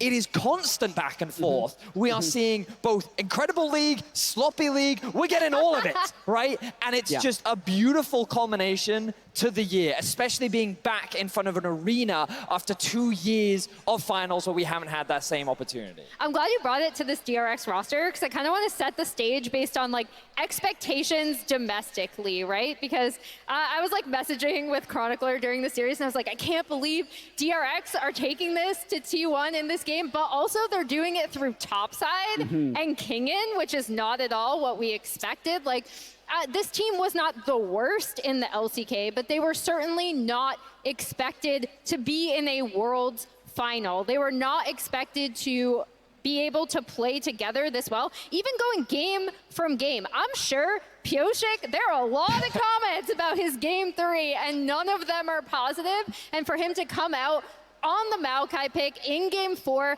like you said, the evolution of this team, how quickly they're able to learn is so freaking impressive. Like, it's nuts. Yeah, Azael did something at the start of the day talking about how at every stage of the way, the majority of people predicted against DRX.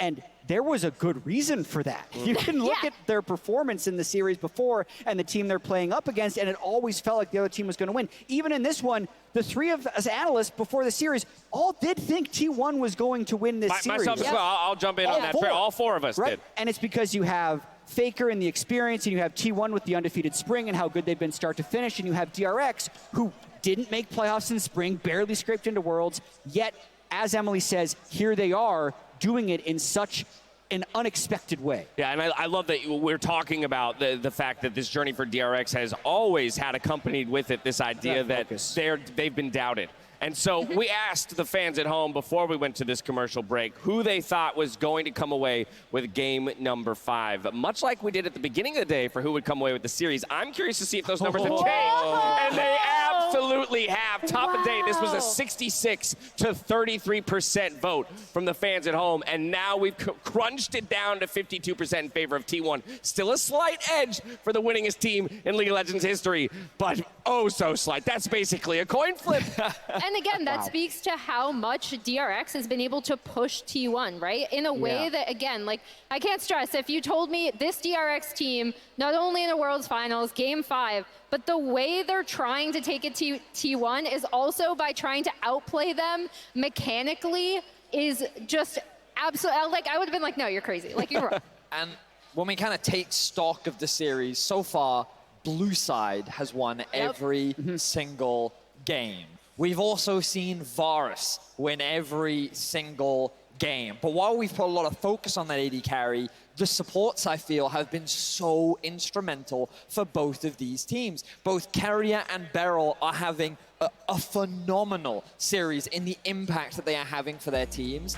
And it is just crazy and incredible to watch, especially when you think of Keria being this player that was always hyped and anticipated. In his first year, he left a notable impression. In his second year, he made World semifinals, and in his third, already at the World Finals. Whereas Beryl, his third year in a row at the World Finals, supports often get left to the wayside, but to me, these two are the superstars of this series. I mean, Back to stage. So it's a little fun fact there, right? Faker, most games played in the World Final. You know who has the second most? It's probably Beryl. Beryl. Yeah. How freaking wild is that, man? Let's go. And these two guys have come up so huge, as you mentioned, for these teams, and maybe a little bit under-discussed up to this point at the World Championship, I'm being honest. Faker, only active player to have more than one World Championship. Beryl could be one to get 2 World Championships in his third appearance. A lot on the line here. Yeah, and again, comparing their domestic performances, Keria did not perform compared to like the lofty expectations as people expected.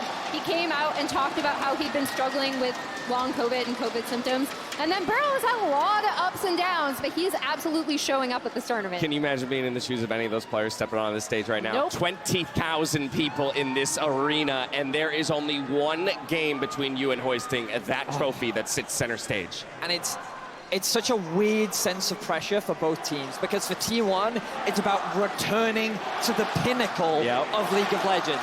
It is about reclaiming that throne, and you can hear the number of dedicated fans that exist behind this man on your screen. Whereas DRX, there were no expectations. These players go from game to game, aiming on having the best time of their life and showcasing the best league that they can. And now they stand in the face of the titans of League, with only one game separating them from crowning the World Championship. And I don't know if the people at home can hear this, but as the T1 chant started, so did the combating DRX chant started. And as you mentioned, with this team being constantly counted out and not being expected to go further, that is what has grown this fan base for them along the World Championship. People are fans of this underdog team making a run for it. Now, to get down to this Game 5 and what's about to take place, it is going to be no surprise to anyone that T1, with the final side selection, is going to blue. Vetty, as you mentioned, it has won all 4 games so far. So for T1, I have to imagine there's a bit of a plan, a blueprint that you can follow, given you're on that preferred side. For DRX, it's a little bit more in the unknown, and you're still left trying to find the answers. Well, what has impressed me about DRX throughout the tournament is that they found creative answers. And we only have to go back to Game 3 to remember that they were at the brink of winning that game as well. Things were looking very positive for them. So when we get into this draft, I feel like DRX will have a plan to the Varus, and somehow they'll be able to come up with something crazy. Having what it takes to find the answer and actually finding the answer are two very different things, Jat. Let's talk predictions. Game number 5, I'm going to reset the scorecard for all 3 of the who takes it? Who's the world champion? Can I start? Yes, you may. Okay. I feel like there have been 3 careers for Faker. His 2013 career when he out-mechanicked everyone. Yep. His 2015, 2016 where he could play everything. And now where I think he has experience and is the best leader he's ever been. I don't think he's lost those previous skills. He didn't show it in Game 4, but when I see the way he is focusing and locking in, I think he can lead T1 to their 4th world title. All right, T1 vote for Jat. Emily, you're up next. What are you thinking? So at the beginning of the day, I said 3-1 T1, and obviously that was Whoops. wrong. So did I. One thing we weren't able to touch upon here is T1's own narrative arc and how they actually evolved quite a bit, especially in my opinion, the way that they approach side lanes and the map. I do think they're on blue side, also has a lot to do with it, but I'm going to go T1. Okay, another T1 vote. Vedius, you're the last holdout. What's it going to be? Our job as analysts is to find ways in which we believe teams will have the advantage to be able to come out ahead. I cannot use that analysis to determine the outcome of this game because I have nothing but undenying faith in DRX. This roster has done nothing but surpass expectations, and there is something about the atmosphere and the energy in this arena that makes it impossible for me to not believe that they will win this next game. I believe that Deft will hoist his trophy, and I believe that Zeka is about to have the best game of his life. You gotta love it. I am already over the moon that we've made it to this 5th and final game, but it really is anyone's for the taking at this point. Both of our teams have arrived at the final hurdle, the final chapter of this legendary story, and we're handing it over to Kadril, Kobe, and Captain Flowers for the call. Welcome to the grand finale of Worlds 2022. We've had 4 games, 4 battles, back and forth and back and forth. And now, gentlemen, it's down to this. The entire year for all 10 of these players boils down to one more game. And not just a year for 2 of them. For 2 of them, it's been 9. 9 years in the making since Faker won his first. Deft struggling to get past semis in Season 4. Finally made his way back in Season 12. 8 years later. And now he's 1 game away from accomplishing something that he's never done before, winning a world championship. You got to be wondering what's going through the minds of these players as they're preparing for this final battle. I'm sure something is related to the draft right about now, It is. as it is on DRX to solve the red side conundrum. It is. It's the red side dilemma. We expected this coming into the series, that blue side would always be favored. DRX tried the Kalista into Varus. What have they changed up? What's the final plan? The last dance is here, but what's the last draft? 1 more ban to go. Is it Caitlyn? It's always been Caitlyn. Yeah, I think they have to ban Caitlyn. Heimerdinger's down unless they want to play Varus into the Caitlyn. But do you really want to give Gumayusi that champion? It's the Lux ban. So they've given Caitlyn, but they've taken away the Lux. You can pair it with Morgana, you can pair it with a bunch of other poke long-range supports to have a similar pushing effect. Gumayusi's Caitlyn is 9-1 all-time. Career record. What's the plan? Does T1 first pick it? I think this is a surprise to them as well, the Lux ban. You gotta throw out a surprise to crack this red side. You have to upset the meta. So they think the Karma is the pushing factor. It's not Caitlyn or Varus. Yeah. So now does DRX take away the Caitlyn, but there's no real supports left that can contest this push. T1 have now picked away the supports for the push in face of this Lux ban. This is already spicy. The lack of Caitlyn ban is already changing things up. What will be the first pick in the final game? The Azir, I would not be surprised. It's been so powerful in the series, and it's locked in for DRX. You know, I think taking a Varus is probably the better idea. And then I think maybe we won't even see Caitlyn. No, they are going to go for the Caitlyn. They must have a support response. What has Beryl got up his sleeve? I cannot wait to find out. He can pair with Zyra, Soraka, so much stuff. Let's see what he goes really deep for on the other side. I do think T1, like you're talking about, with the Varus, high priority there. And then do they want to take the Sylas before we go into the next 2 bans? Because DRX will protection ban. There's the Varus. Aatrox is still up. Could see Faker's rise for game 5. Bit tough in terms of range, but it's his Victor that he's going back to. Was incredibly pivotal in their almost winning game 2. Did so much damage, but it was Deft who shut him down. Zeus lost too when he picked the Aatrox to Kingan's Camille. Really, really strong Camille from Kingan that time around, so they're not too scared of it either, and they're gonna let it drop through as well. There's the Varus. So what's DRX gonna pick? They're gonna pick away the Aatrox and then ban away 2 top laners. It worked last game. The Kingan's Aatrox was absurd, so Barrel's definitely got something up his sleeve, and he's keeping T1 guessing. Something is planned. Remember, Beryl is the only player outside of the T1/SKT banner to ever make World Finals back to back to back. The man's creative, the man is effective, the man's impressive, and I can't wait to see that pick. Morgana, Zyra, Soraka. What will it be? T1 even trying to decide what does Beryl have? Can we snipe it? They don't even want to try and snipe him. And they go with the Sejuani instead. Sejuani ban coming out. Maybe they're gonna ban something like Viego or Graves as well. I think Pyosik looks really comfortable in the Maokai, and against these mobile carries, it could work again. There's the Lee Sin ban targeting out Owner. We are in for a treat in this last pick ban phase. What has Beryl got for us? What has Zeus got for us in the top side into this Aatrox? Does he really want to run back the Fiora? Owner's going to have to dig deep for a jungler. Kindred is up. If Pyosik wants to play a game 5 and he wants comfort, he can go towards Kindred. But against champions like Varus and Victor with so much poke, it is very tough to pull off. It'll be banned away anyway. The final ban of the draft for T1 is that pocket pick, that comfort for Pyosik. We need to see jungler and we need to see support from DRX. I would expect the support to be the final pick of the draft for maximum surprise factor. Def smiling. Is it Bard? Is he gonna go for the Bard in game 5? Yes! I love this guy's confidence. Beryl doesn't give a crap. He's got a run of the map now, baby. If you can push and open up windows here for him to roam around, visit mid lane, visit top lane, Beryl can be everywhere. Woo! Beryl can be in your dreams. Beryl could be right behind you. He can be in your nightmares as well, because when he lands that Bard ultimate, the Caitlyn trap follow-up is gonna be insane.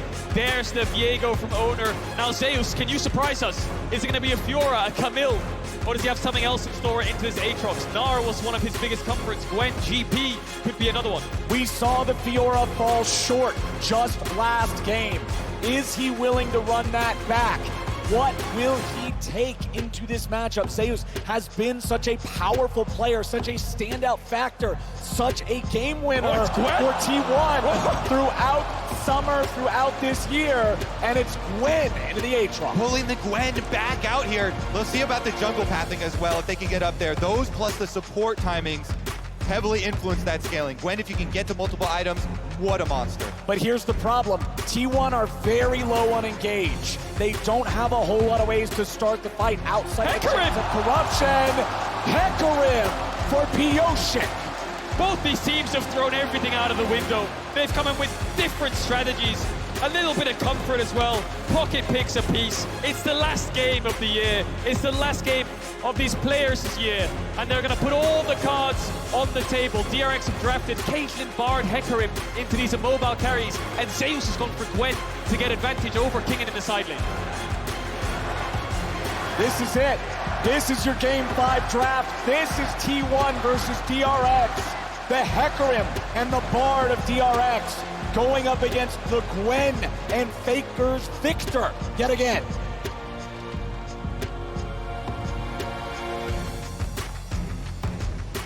No more storylines. It all comes down to play now. One game in front of you. Execute on the draft. Caitlyn finally let through in the last game of the year. Paired with Beryl's Bard, will it be enough? Will Faker break another record? Will Beryl be the first person outside of the T1 organization to do it back to back in terms of getting those 2 titles? Fell short last year in the finals in that game 5 Beryl. He lost to EDG, but now he's in another game 5. Faker is also no stranger to these game 5 scenarios. It's the experience from the players of Faker and Beryl, and 4 players on either side that could hoist their first title. It's not just a test of mechanics, it's a test of your mind, it's a test of your endurance, mental, emotional, physical, everything is now on one final game of League of Legends. Faker versus Zeka. the greatest to ever do it, and one of the most impressive Worlds performances we've ever seen from an individual, head-to-head, one more time. And Zeka has been a monster. Zeka has been punishing Faker over and over this series. Level 1s seem a bit stock standard right now. Keria's very deep in the enemy jungle. I think DRX know that he's around there. Barrel's gonna base and swap over to Sweeper. We'll see if Keria can find a little bit of support gold here. T1 want to invade. It's a Hecarim. Hecarim is so weak level 1. It looks like they want to take away that buff. Pyosik knows it. Needs to be very careful though. He could face check all of T1. If he moves towards this bot side jungle, he's around mid right now. Thinks twice about it. Is he gonna... Oh, this is so concerning. Pyosik sees them. Okay. Patience. The patience pays off. He waits. He goes for the safe route just over the wolves. T1 immediately on spawn. Keria can push him off these though. So Pyosik's gonna lose his bot side jungle. Try to keep the Q stacks there and move towards Raptors, clear up. What can DRX do with this? Gumayushi, they're gonna try and zone him away from the lane, try to deny him some creeps. That means you're going to lose out, though, because Owner got level 2 off blue buff, so now you're pushing the lane away. Jungle coming down to help out Guma and Keria get right back to lane. Yeah, Guma will pick up all the creeps, gets the experience, might lose a couple in terms of gold, so DRX get the wave in, and they're facing a split map scenario, but I think Owner will go through mid to top side and try to control these 3 quadrants. And it's really smart getting the early level 1 invade on this Hecarim. Very vulnerable champion to getting invaded upon. See if Pyosik can salvage some of this. Zeka, mid lane pressure, definitely has a big part in if he can get something back. It's just the blue buff that was stolen away though, and DRX saw Viego going back into the jungle, so not going to be too heavily hit. And let's remember the state of the draft. It was Caitlyn left open, but it was Karma picked first. That means T1 really wants to be able to have push, wants to be able to have control in this bottom lane early. With the Karma and the Varus together, you can see Zeka pushing in Faker here early on in the mid lane matchup as topside Zeus has lane control versus Kingen. In terms of the state of junglers, you can see it's still just Owner pathing through his jungle. He skipped Krugs, going towards that top part of the map. Pyosik's already done his recall. Yes, he has at that. Just clear off red quadrant. Very low health he was. You recall early for Hecarim. It's not that bad. You can still get your boots for the extra move speed, the extra damage conversion there, and go clean up his Gromp and Wolves. As we said, only the blue was taken, so not too heavily hit. There's no vision right now either. He can smite this grab and go for it. Yeah, he could, but I think T1's bot lane are very cautious. TP on Varus, of course, into the Caitlyn. And this really stinks for DRX. They need this Caitlyn lane to get the push and start poking the Varus on the tower. The Karma is the factor that allows T1 to push back against the Caitlyn. Zeka needs to react to this flash W from Owner. He needs to react to it, otherwise he's gonna die. Owner does not give him the time. Zeka flashes late, and T1 takes first blood. Genius move here from Owner over the back of the Raptor wall, and it's even worse for Zeka. He flashes afterwards and still dies because Faker's got the Q-empowered auto in the air. Owner testing Zeka there. Zeka failed the test. First blood over to T1, and that kill will get him a Caulfields in base. Owner now gonna cycle back through his camps. Pyosik struggling to find anything. All these lanes from DRX are getting pushed in. The Aatrox, the Azir, the Caitlyn are sitting on the tower. If Zeka reacts to this flash W, then it's just an even trade and he'll TP back, but he doesn't. He steps back into it as he gets the auto attack weave in. And like you said, Kobe, to rub salt in the wound, he flashes and dies. Yeah.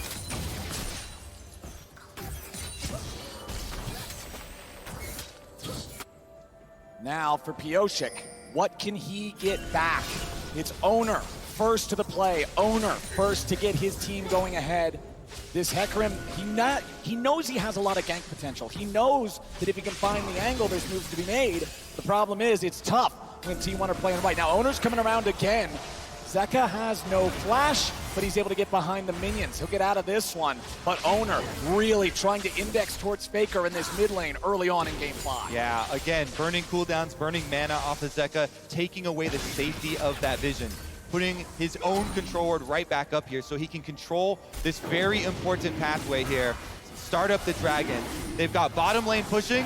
The multiple ganks towards mid have gotten them mid pressure, so it's an easy first dragon for T1. Pushing lanes because there's no real threat. The Hecarim needs level 6 Like you just highlighted there, Kobe, the pushing lanes are so powerful in letting you use neutral objectives, and T1 are aware of it. Shut down the Hecarim early. Pyosik needs to farm to 6 before he can impact the map, so T1 can start getting these early game advantages. Top Crab spawning soon. Owner might path his way up there. Herald's in 2 minutes. Pyosik needs to get to 6 before that spawns. Looking for some Raptors though. Trying to steal him away a little bit. Walks on up, pops Spirit of Dread. Gets himself right back out. And now top side, the fights continue. Zeus versus Kingen. Zeus with the ulti finds a lot of needlework there into Kingen, who's not able to continue the trade after already using the cooldowns. And Owner will again look for Zeka in mid. He will chase him away as Faker absorbs this wave. Meanwhile, back in top, Q3 hits the mark. Infernal Chain.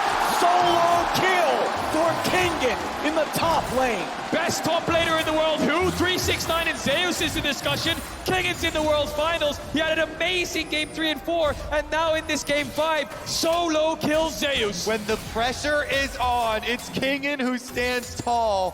What a beast. And he's gonna go for the recall right now as the wave is also slowly pushing into him. So Owner has to show himself on this top wave to push it in for Zeus.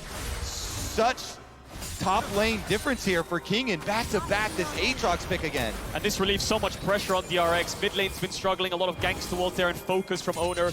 Deft and Beryl have been on a split map against the Karma support with Bard under their tower, but top lane is now winning. Herald is spawning in a minute. Kingen has the early serrated Durkans, can start pressuring this lane.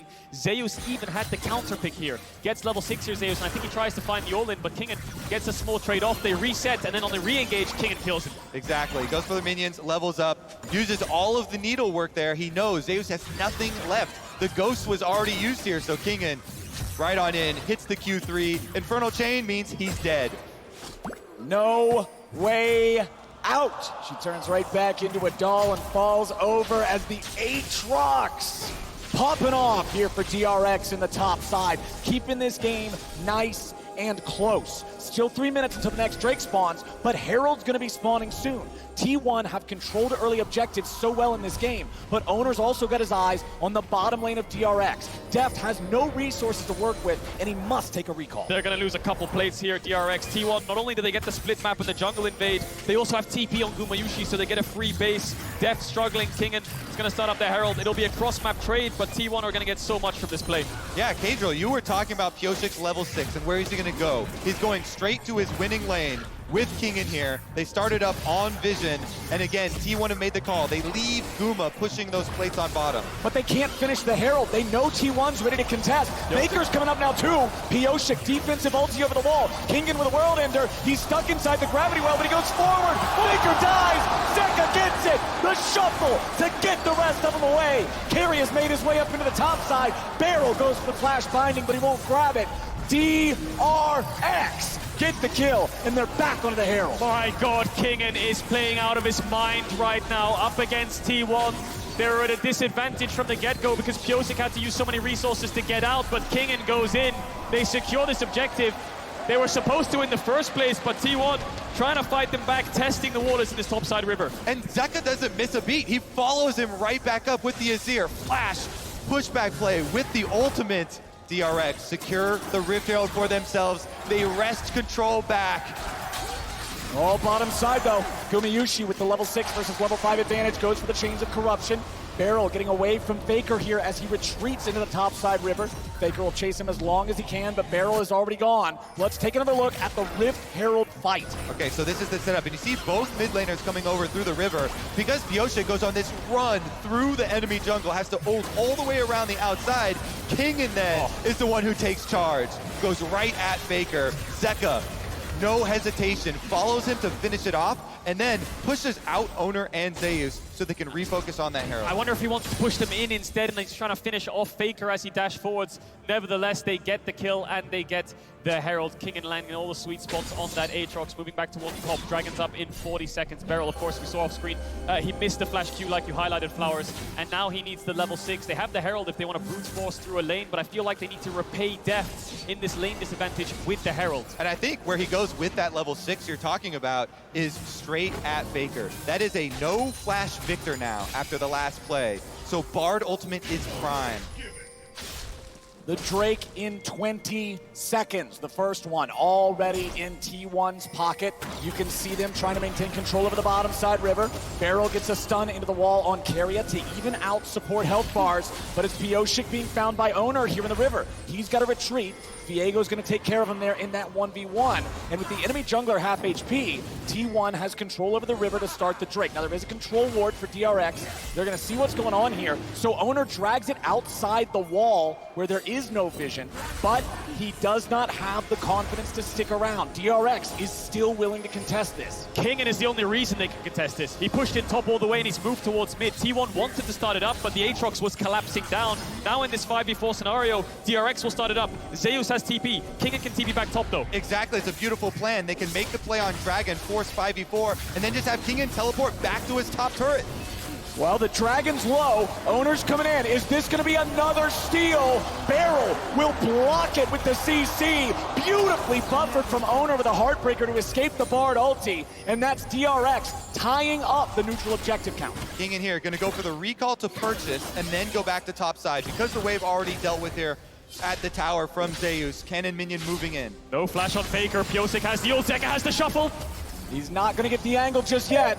Pyosik looking for it. There's your engage. Knocks him back out of the gravity well. Knocks him into the shuffle. Knocks him to his doom.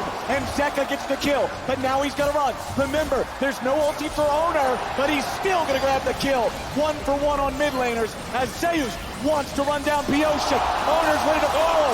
Stolen his ear body. Means 2 for T1. They're not out yet. Owner now gonna ult over the back of the Raptors to escape Here Kingen. comes Kingen. Kingen's ready to go. Zeus is trying to retreat. Q1, Infernal Chains. Q2, but Q3 ain't gonna hit. Zeus walks out. Faker falls, but it's the younglings of T1 and Zeus and Owner that carry him through the play. DRX are focusing down this mobile Victor, but they're ready to respond. Owner gets a couple kills back. Zeus chases Pyosik away, and it all comes off the back of this engage in mid, Kobe. Exactly, Zeka starts it out. He doesn't want to fully commit at the beginning, waiting for the Hecarim here to get just close enough. Ults Faker back into the wall. They know he has no flash, so he can't disengage. But Owner's not gonna let them get away with that one. Nails the stun onto Zeka, then picks up his body and is able to use his ear to get over the wall to follow up on Zeus's play. Owner has targeted Zeka twice now with that Spectral Maw, and twice now he has found his mark. T1 are fighting back. Herald used mid. Little bit of gold over to Zeka. Mythic in his favor, has the Ludens already. Faker has flash up. Zeka's ult's coming back off cooldown as well. 1 minute 30 seconds away from the Herald. DRX need to keep this mid pressure. Deft has been struggling in the lane phase. Herald used mid. Doesn't get a couple of plates gold. Needs to get towards that Mythic. God, Owner has done so much for T1 this series. Yeah. So many clutch objective steals. And here, answering these kills in game number 5, setting themselves up to retake some vision. Now working with Keria on that support roam timer. Meanwhile, Pyosik wants to look top. Zeus has no ghost. Zeus also now without the W. Gwen is not immune. Pyosik with a devastating charge, bringing him right back into the range of Kingen. And Pyosik gets the kill. Great setup there for the DRX top jungle. Kingen is 2 levels up on Zeus. Mid and bot have been a little bit even and behind for DRX on the bot side especially, but top lane, Kingen has been taking charge in this game 5. And now bottom side, it's Gumayusi and Keria trying to push up as they know their top side has just taken another hit. Gumayusi and Keria, without having to deal with turret plates anymore, should be able to find the first turret of the game right here. Yes, they will. It's Gumayusi getting the credit. They've been so powerful, so reliable, and they showed it. The first pick, Karma, instantly locking this one in. They pay their team back. They take down the first turret. Massive gold lead once again for Guma. And this time, he's on the lethality Varus, so that poke is really going to sting. It is indeed Kobe, and Beryl's looking to cancel some bases there, try to stop the backs, try to give DRX more time around mid. Pyosik might look to get Faker's flash again, but Zeka gets stunned up. Beryl just trying to move up and down the river. Bot tower is down, so the Bard is free to roam. And we can have them roam over to that Rift Herald. Rift Herald number 2 just arriving to the Rift now. So we'll see about this setup. No hesitation from DRX. They're helping Zeka get the mid push first. And they're grouped up as a team. They're looking for picks. They're seeing what they can do. Meanwhile, T1 again, they've got Guma on the bottom side, and with Guma channeling this recall here, Looks like they, not gonna go for it. Teleport comes out here from Zeka though. Guma also has a teleport to be able to join up. DRX have started the Herald, but T1's ready to fight for it. They're gonna bring Faker into the TP now too. Caitlyn Trap hits Zeus. He's gonna lose a little bit of HP, but a lot of patience being lost on the Herald now. Down to 1600, down to 1100. It resets. And now what about the fight? Pioshik at half HP. DRX still grouped up. T1 still trying to contest for this. Herald at 7,000. Kingen back into the pit. He stands alone from the rest of DRX now. He'll continue holding Herald aggro. This could be the decider of the championship. Kingen off the side, Pioshik getting chunked out. T1 get the Herald. Dragon's coming up pretty quickly here in 16 seconds. DRX gonna retreat through mid lane. No, Zeka's gonna put some damage on him. Kingen stayed on the flank. He's gonna look for it, but a flash out from Faker keeps him safe. World Ender is a very important cooldown on a very fed member of DRX, but they've got prio, they've got first shot here at the bottom side objective now. And they can just trade it. That's actually a pretty good trade for them. Getting secondary tower. T1 though, you look at the response instantly with their macro. Owner goes topside. They've got the Rift Herald. They're going to shove down these towers and make a hard push. They might look for tier 2 as well. DRX have to use a lot of time to get this dragon down. Kingen's moving up, should be in time to cover it, but look at Faker. He's trying to back up the top jungle of T1. Trying to look for that second tower. Will be a huge gold injection into Zeus if they can get it. Kingen needs to be very careful here. Faker is still around. Keria showing mid. Deft backing up his top laner. Zeus goes forwards. Zeus trying to look for Kingen here, but Zeus losing a lot of HP. Still has the big shot of needlework, throws it out now. Kingen's gonna keep chasing him off. Ace in the hole, only hits Owner, no big deal. T1 will get the one turret there in the top side, but a defense on the tier 2 from DRX. Small gold lead for T1, but DRX have that second dragon. Mountain Soul, incredibly powerful the longer this game goes on. Can negate a lot of damage in these team fights. Zeka's gonna pick up the blue buff. All towers still up for T1 though. DRX yet to crack one open. T1 have found 2. Guma has been so good with this Varus, with these snipes. I want to see what he can accomplish this game because the slow reduction on the Boots of Swiftness works on self-slows as well. We'll see if that means the difference between hitting the snipe, hitting the critical kill. Pioshik, though, making use of his move speed on Hecarim has been very lithe. DRX's comp is very good at punishing no-flash targets. Bard ultimate, the shuffle. Here it is! Oh, but it misses. Gumayusi stepped forward to dodge, and now he has to flash to be able to get away. T1 will lose that critical summoner spell on their AD carry, but Faker's now the target. Devastating charge, onslaught of shadows, but not enough damage. Zeka has to get away as Owner's ready to follow up. Pioshik is too far forward, and Faker takes him out. Now Owner's got the charge to chase Zeka. He's gonna look for it. Barrel's ready to try to protect, and he gets him away on a magical journey. It's Owner again to the rescue. He comes in for the counter on the Viego. He defends again. Faker now going to be able to push off the back of that. They've got the extra person advantage with Pioshik still sitting on a 12-second death timer. T1 pushing all 3 lanes. It's the battle of the mid-jungles. T1 coming out ahead. 100% kill participation for Owner and Faker. Ever since the start of the game, Owner's been trying his best to get Faker ahead. He is marginally in levels. Look at this again. Faker no flash lands the fear onto Faker, but Zeka can't do a lot of damage right now, and Owner is there to follow up. Flash stuns Pioshik, who has no ghost. They get the reset on the kill. They chase down Zeka, but he manages to get out. Every time they go at Faker, he unloads a big combo. Pioshik, though, my goodness, going down so quickly there. Owner jumps on him. Gotta brush it off. Yep. Just have to think about the next play. This is your last game. It's all decided here. TP coming in from Faker. T1 want to pressure down this mid tower. DRX not a lot of wave clear to respond. Barrel's getting locked down, but he gets away. Lots more damage pouring in, but not enough to kill him just yet. Pioshik's coming around from the side. Kingen's on the flank now too. They're waiting on the TP to come in. Gumayushi's going to be targeted. He tries to get away, but he's going to take it out first. Zeka's trying to get away. They're finding more damage as Owner's about to fall onto Pioshik now. Zeus wants to fight against Kingen. The maul keeps him alive, and DRX is winning the fight. Shadow was still ready. Faker dies. Zeka goes in, and Keria will die 2-4 for nothing. DRX. Pyosik brushes himself off, he gets back up, and he gets the engage to break the game open. That's gonna be DRX on Baron. They take down 4 of T1. The flank from Pyosik on the top side, and then teleport in from Zeka. DRX circled T1 like sharks, herding them in. T1 didn't find a response. Guma, can he steal it?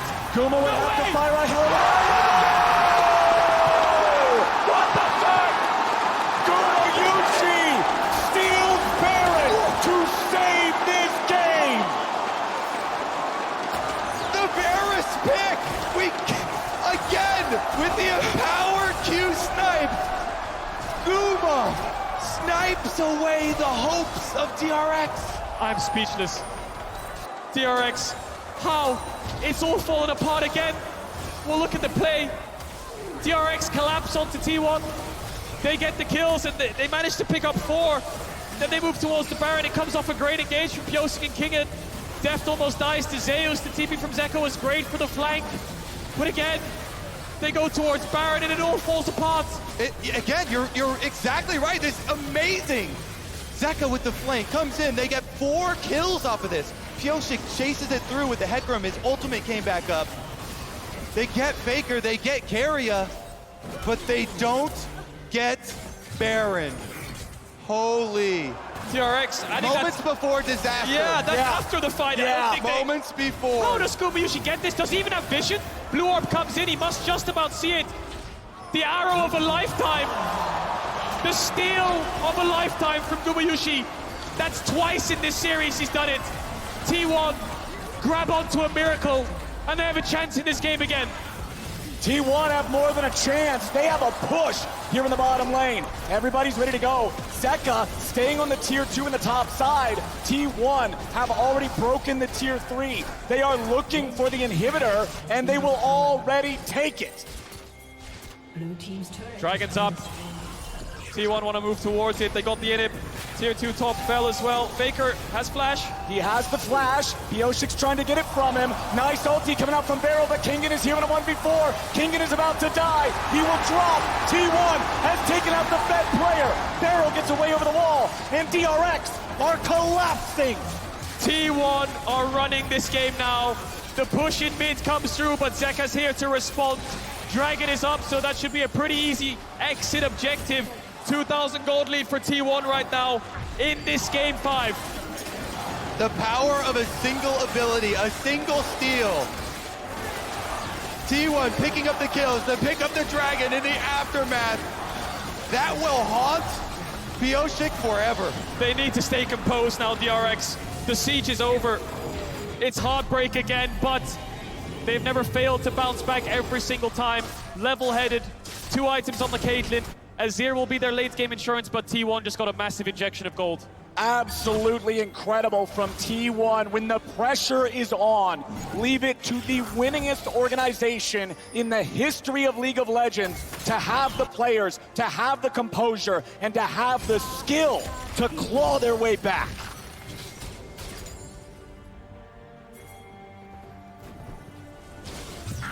What a series. What a game 5 as T1 continue their command over the Rift. Moving up, clearing the vision.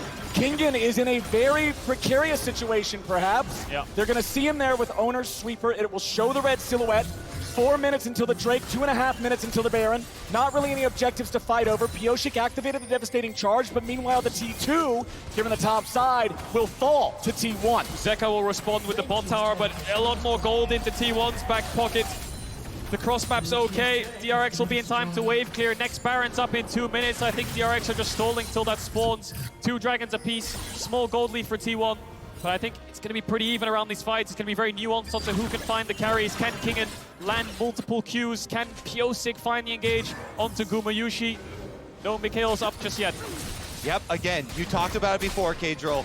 The barrel ultimate from Bard on one of these low mobility carries. Right now, Faker, no flash. If they can catch him, they can Zeus. follow it up with a trap. Zeus with the ghost instantly, though, for the move speed to run. Yep, he can get out from it. Kimtech Putrefier, Kimtech Tank, I Goes should say, was back not used. Zeus still looking to maybe come back and fight this. Has the needlework ready. Pyosik goes on a magical journey. T1 now, Faker's very low. Kingan's fighting 1v2. He gets himself away. It's a defensive ulti from Owner back over the wall. He almost won that fight. Faker didn't have the flash, but he manages to get away. DRX are going to clear out these waves. Inhib still down, of course. 1 minute away from the Baron, and everyone will shift their attention towards the top side of the map. Look at that grab. What on earth? Look at that drop at 20 minutes that's the because Baron of the right there. fail. That's an arrow right through the gold chart. T1 and DRX leaving it all on the Rift here today. T1 about to take out their 7th turret. DRX have bounced back from worse situations in game though. Again, refocus on the task at hand. This is the last game of the year. Beryl now trying to fight for some vision, instantly disengages. Yup, he knows how dangerous this is. He knows how deadly that fog of war is. With 30 seconds until the Baron spawns, T1 have control over the topside river. And we're gonna keep our eyes on Faker. With this Lichbane build here, you can pump out a lot of damage if you can stay in a dangerous range, auto attack range of your opponents. Can he stay safe though? Still waiting on a few more seconds from his flash cooldown. Purchases up the stopwatch for himself. Yep. Mid push still coming in. DRX need to crack this mid tier 1. It's such a pain to get vision. It's really hard to walk in enemy jungle when that tower is up. T1 still have a lot of topside vision. Faker pushed in the waves all the way to tier 3. DRX barely trying to get vision in their own jungle. Baron is up with the poke Varus. It's not as fast as they might want, but with Viego and Victor, they can rush it down. Kingan has the TP. Exactly, Kingan trying to push out that bottom wave and wait for T1 to start it. Here it comes. They don't have the best turn off of Baron. They don't have the best pick here for T1. It would have to come from Guma with the ultimate from Varus, sniping someone. That's really the only engage mechanism available to T1. Def's going to utilize the range of the Caitlyn there to try to safely clear out some of these wards, putting the traps inside the brush just to make sure if anybody steps too far forward, they're going to be caught out. Mist from Viego will allow him to step a little bit further forward. Inhib respawns at a pretty critical timer here for the side of DRX, but Barrel's about to die. Zeus gets it, and that could be big for T1. DRX need to move in here. They need to look for a steal. Piosik's only way over is the ultimate. There's no way out. They need some vision. Pink ward in the pit will spot the Baron. Piosik's in the vicinity. Piosik's looking for it, but Keria zoning him away. T1 took some serious damage there from the Baron. They're going to get chased off. Against all odds again, DRX numbers disadvantage. They hold on, Dragon up in 20. They're shifting their eyes down towards this bot side. T1 need to take a base. Level 16 is here right now. The range on DRX is so powerful. T1 are struggling. Barrel's gonna be back up for this Dragon, coming straight from base. Here we go. Look at Piosik. He's moving his way Wrapping around. Trying to keep the He wants to flank. He has ult ready. Yeah, he's gonna look for a flank onto the carries. T1 are completely unaware of his positioning. They'll see this push here and maybe spot out Kingan, but they won't know where Piosik is. Zeus is going to walk towards the brush, but he won't take a ton of damage there from Kingan's surprise attack. Kingan makes his way into the pit. Piosik is still behind them. Owner takes a chunk. Drake at about 5,000. Zeus gonna move into the pit. He's ready for that angle now. Keria, Owner, both chunked a little bit. Zeka and the rest of DRX are not damaging the Drake any further. They're gonna allow it to reset. Kingan's gonna flank. Kingan finds Keria right when they need it most. But now he takes some damage back. He has to walk it off. The Drake's at 4K. A little bit of damage over the wall. Barrel's trying to block it. Dragon is secured. Gumayushi is down. And T1 are trying to fight back. Piosik's under fire. He will drop. It is a 2 for 3 for 2 in the fight. Excuse me, but what kind of League of Legends are we watching? Good Lord. Madness is what we're watching. Piosik gets the Dragon this time. DRX secure the objective. They secure the smite. And Kingan in the brush immediately deletes Keria. Hello. Yeah, just walks onto the trap. He gets blown up instantly. DRX, even though the flash came in, and then Guma has to flash, so then the Bardold from Beryl lands onto Gumayushi, but I feel like DRX really overcommit onto the Varus and walk into the waiting arms of Zeus and Owner. They managed to get the AD carry down. They invest so much, however, that Owner gets the resets. Look at that. Owner blasting them, picking up the Aatrox body from the Fed Kingan as well, and zapping down the last kill. Gold pretty close still with the extra Dragon here leading up to Soul Point now. And Keria knows. Walking into that trap, into that brush, into that Aatrox. the same story as the entire series. Gold lead over to T1, Dragon lead over to DRX. They're on Soul Point. They're happy waiting the game out. Deft's getting closer and closer to that Infinity Edge breakpoint. When he gets that item, he's going to do out so much damage, and he's so very close. T1 wants to play. The side laners aren't even pushing sides anymore. It looks like they're grouping up. Zeus is going towards top now, but Kingen is hovering around the bot side jungle. DRX have mid pushed out. It is a lot of focus here in this mid lane. Both teams now taking an opportunity, resetting a little bit. Baron is on the map, no Drake for 3 minutes. Critically, DRX did get the objective in that last fight. Zeus gonna back away as he sees Beryl here. DRX still maintaining a defensive position, seeing if there's anything to find, but Zeus gets away with the Blast Cone. The game, only 2,000 gold apart, 30 minutes in. Now the Infinity Edge, active for Deft, is going to be a big difference maker. Zeus close to the Rabadons as well. A moment to take a breath. And San Francisco, are you not entertained?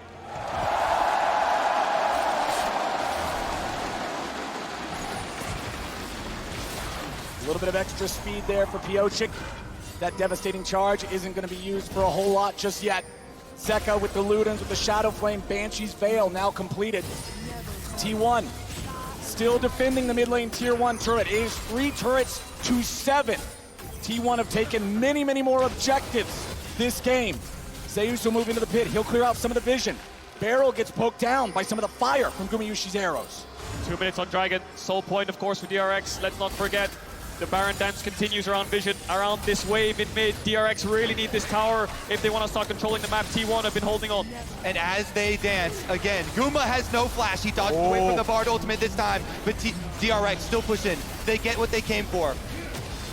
That Bard ultimate, it was just to create space for a couple of seconds. Zeus running away from Kingen. Zeus has level advantage here. Kingen doesn't find sweet spot on the Q3, but he's got backup. Zeus is going to be caught. DRX moving in for the T1 top lane, and they got him 5v1. Kingen's got teammate advantage. DRX rally around their top laner. Now with that extra kill, they can easily push down topside and slip into this barren river. 40 seconds on Zeus and he has TP.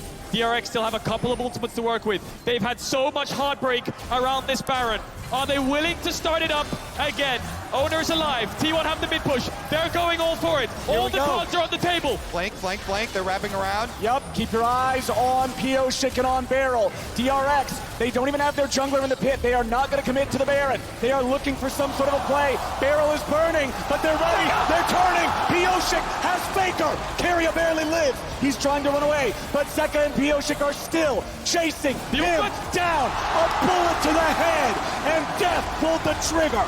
They get the flank off. Keria fights it, and T1 trying to attack it, but it still works. Pyosik finds Faker. And Faker doesn't have TP. DRX don't even go towards the Baron.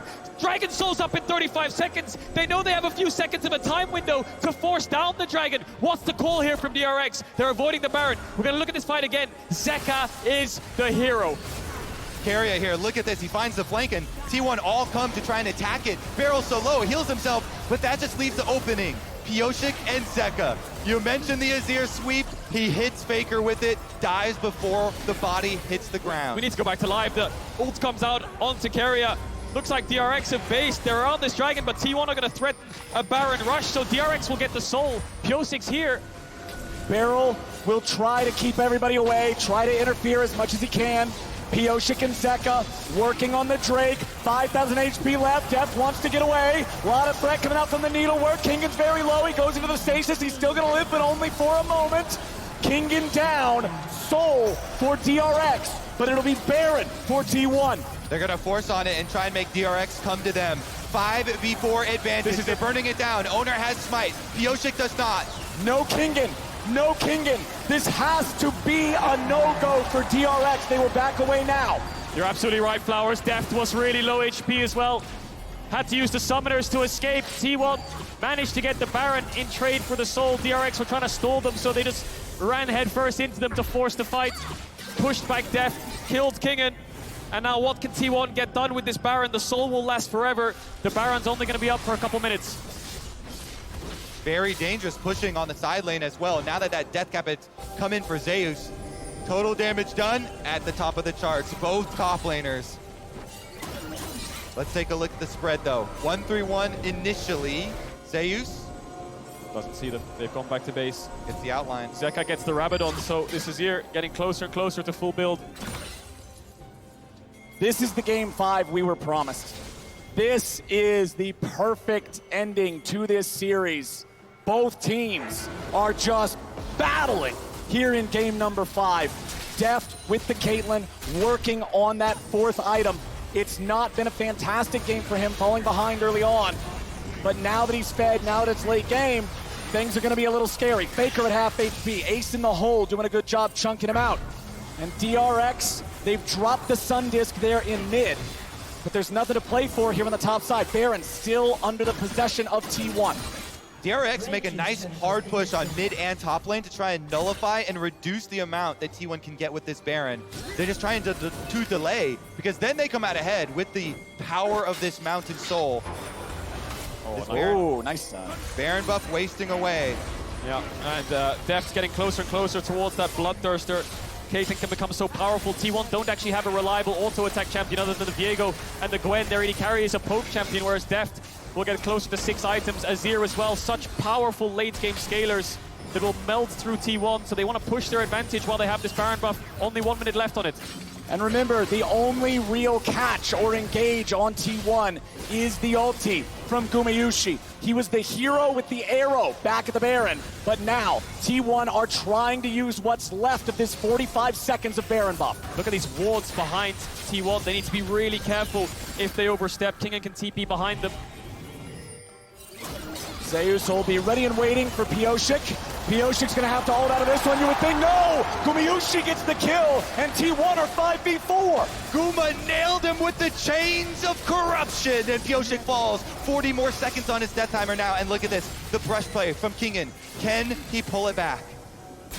Baron buff falling off in 15 seconds. Bot lane inhibitors open. Zeus might be caught here, Kingen. Zeus does not have an ulti. They used it for the pick. Now he's going to try to run from Kingen, who keeps the chase going. Q2 finds him. Q3's not going to get nothing more than a chicken. DRX still trying to hold on. Deft backing away. Zeka backing away. T1 looking for the inhib. You would think they should be able to find this one, no problem. There it is.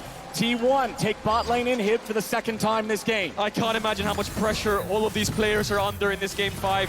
T1 managed to crack that inhibitor like you highlighted, Flowers, but they still have the Mountain Soul. The pick didn't net them an end. Elder's up in 2 minutes 20, Baron's up in 2 minutes 40, roughly the same time on the spawns. So they're going to need to juggle both the objectives to make sure, most importantly, the Elder doesn't go over for free. So much riding on this next team fight. Instantly picking up as many stopwatches as you can. Guardian Angel over here. Zhonya has been there for Faker. Yeah. He disengages. This fight means everything. What a series. This one's delivering, man. Everything I hope for. What? Everything I hope for is what we're getting, and now we're seeing so many champions get so powerful. Just like it's been this whole series, it's gonna come down to execution. Yep. It's gonna come down who can really stand tall in these biggest of moments. It's going to be a very fitting ending to what has been such a beautiful story between these two teams. T1, the bounce back and the struggles from MSI, and DRX, the surprise to the world. Elder up in 1 minute 20 seconds.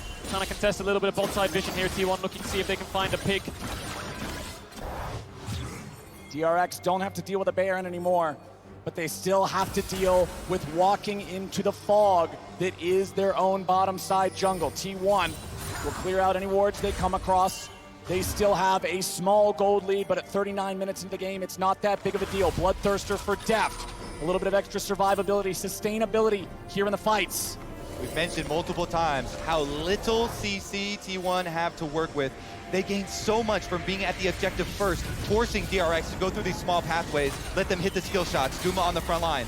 Guma's on the front line. Ace in the hole is only going to hit the shield. The last time T1 went to a game 5 in a World Championship was against Damwon, and it came down to an Elder Dragon fight. Here we are, a year later in the finals.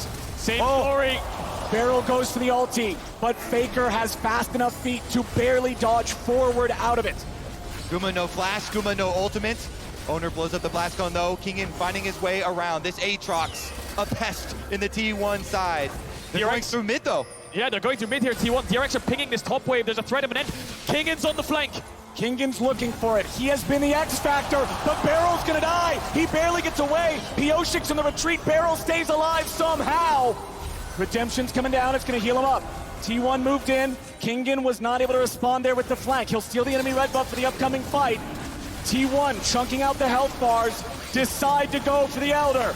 Kingan's still ready. TP coming back in for DRX. Seus and Owner here in the pit. Seus goes over the wall, but Kingan's ready to find him. Q1, Q2 finds his place back inside the pit. Drake gonna slightly reset. Gonna come down to a smite fight. King and the ult is off. Beryl has the ultimate back up. No carries on the flashes. Look at the trap line. Look at the Caitlyn. He's trying to zone him away. Owner goes in. Owner is down. The Drake secured. T1's jungle trying to do it. T1's going for the base. They're going for the Nexus. Can they do it in time? Kingan comes back. Elder Drake at the ready. But what can he do? Q3. No damage just yet. Elder Drake. The execute. Sayus is down. DRX. Hold on. Kingan, he gets back, he does it! Gumayushi's gonna find the ultimate onto Pioshik, but they still have the Elder Dragon buff on DRX. They're gonna run straight back into the hearts of T1. Can they end? Is this it? T1 are so vulnerable and wounded. DRX have the Elder Dragon. 4 members down. It's on Gumayushi to hold the line. DRX are coming for their World Championship title. The Cinderella story! DRX are pushing in! DRX, they're on to inhibitor turret number 1. Only Keria is going to be up. It's still 10 seconds on Owner.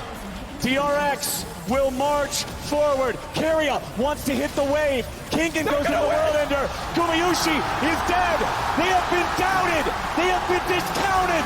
They have been dismissed. But DRX are your 2022 World Champions.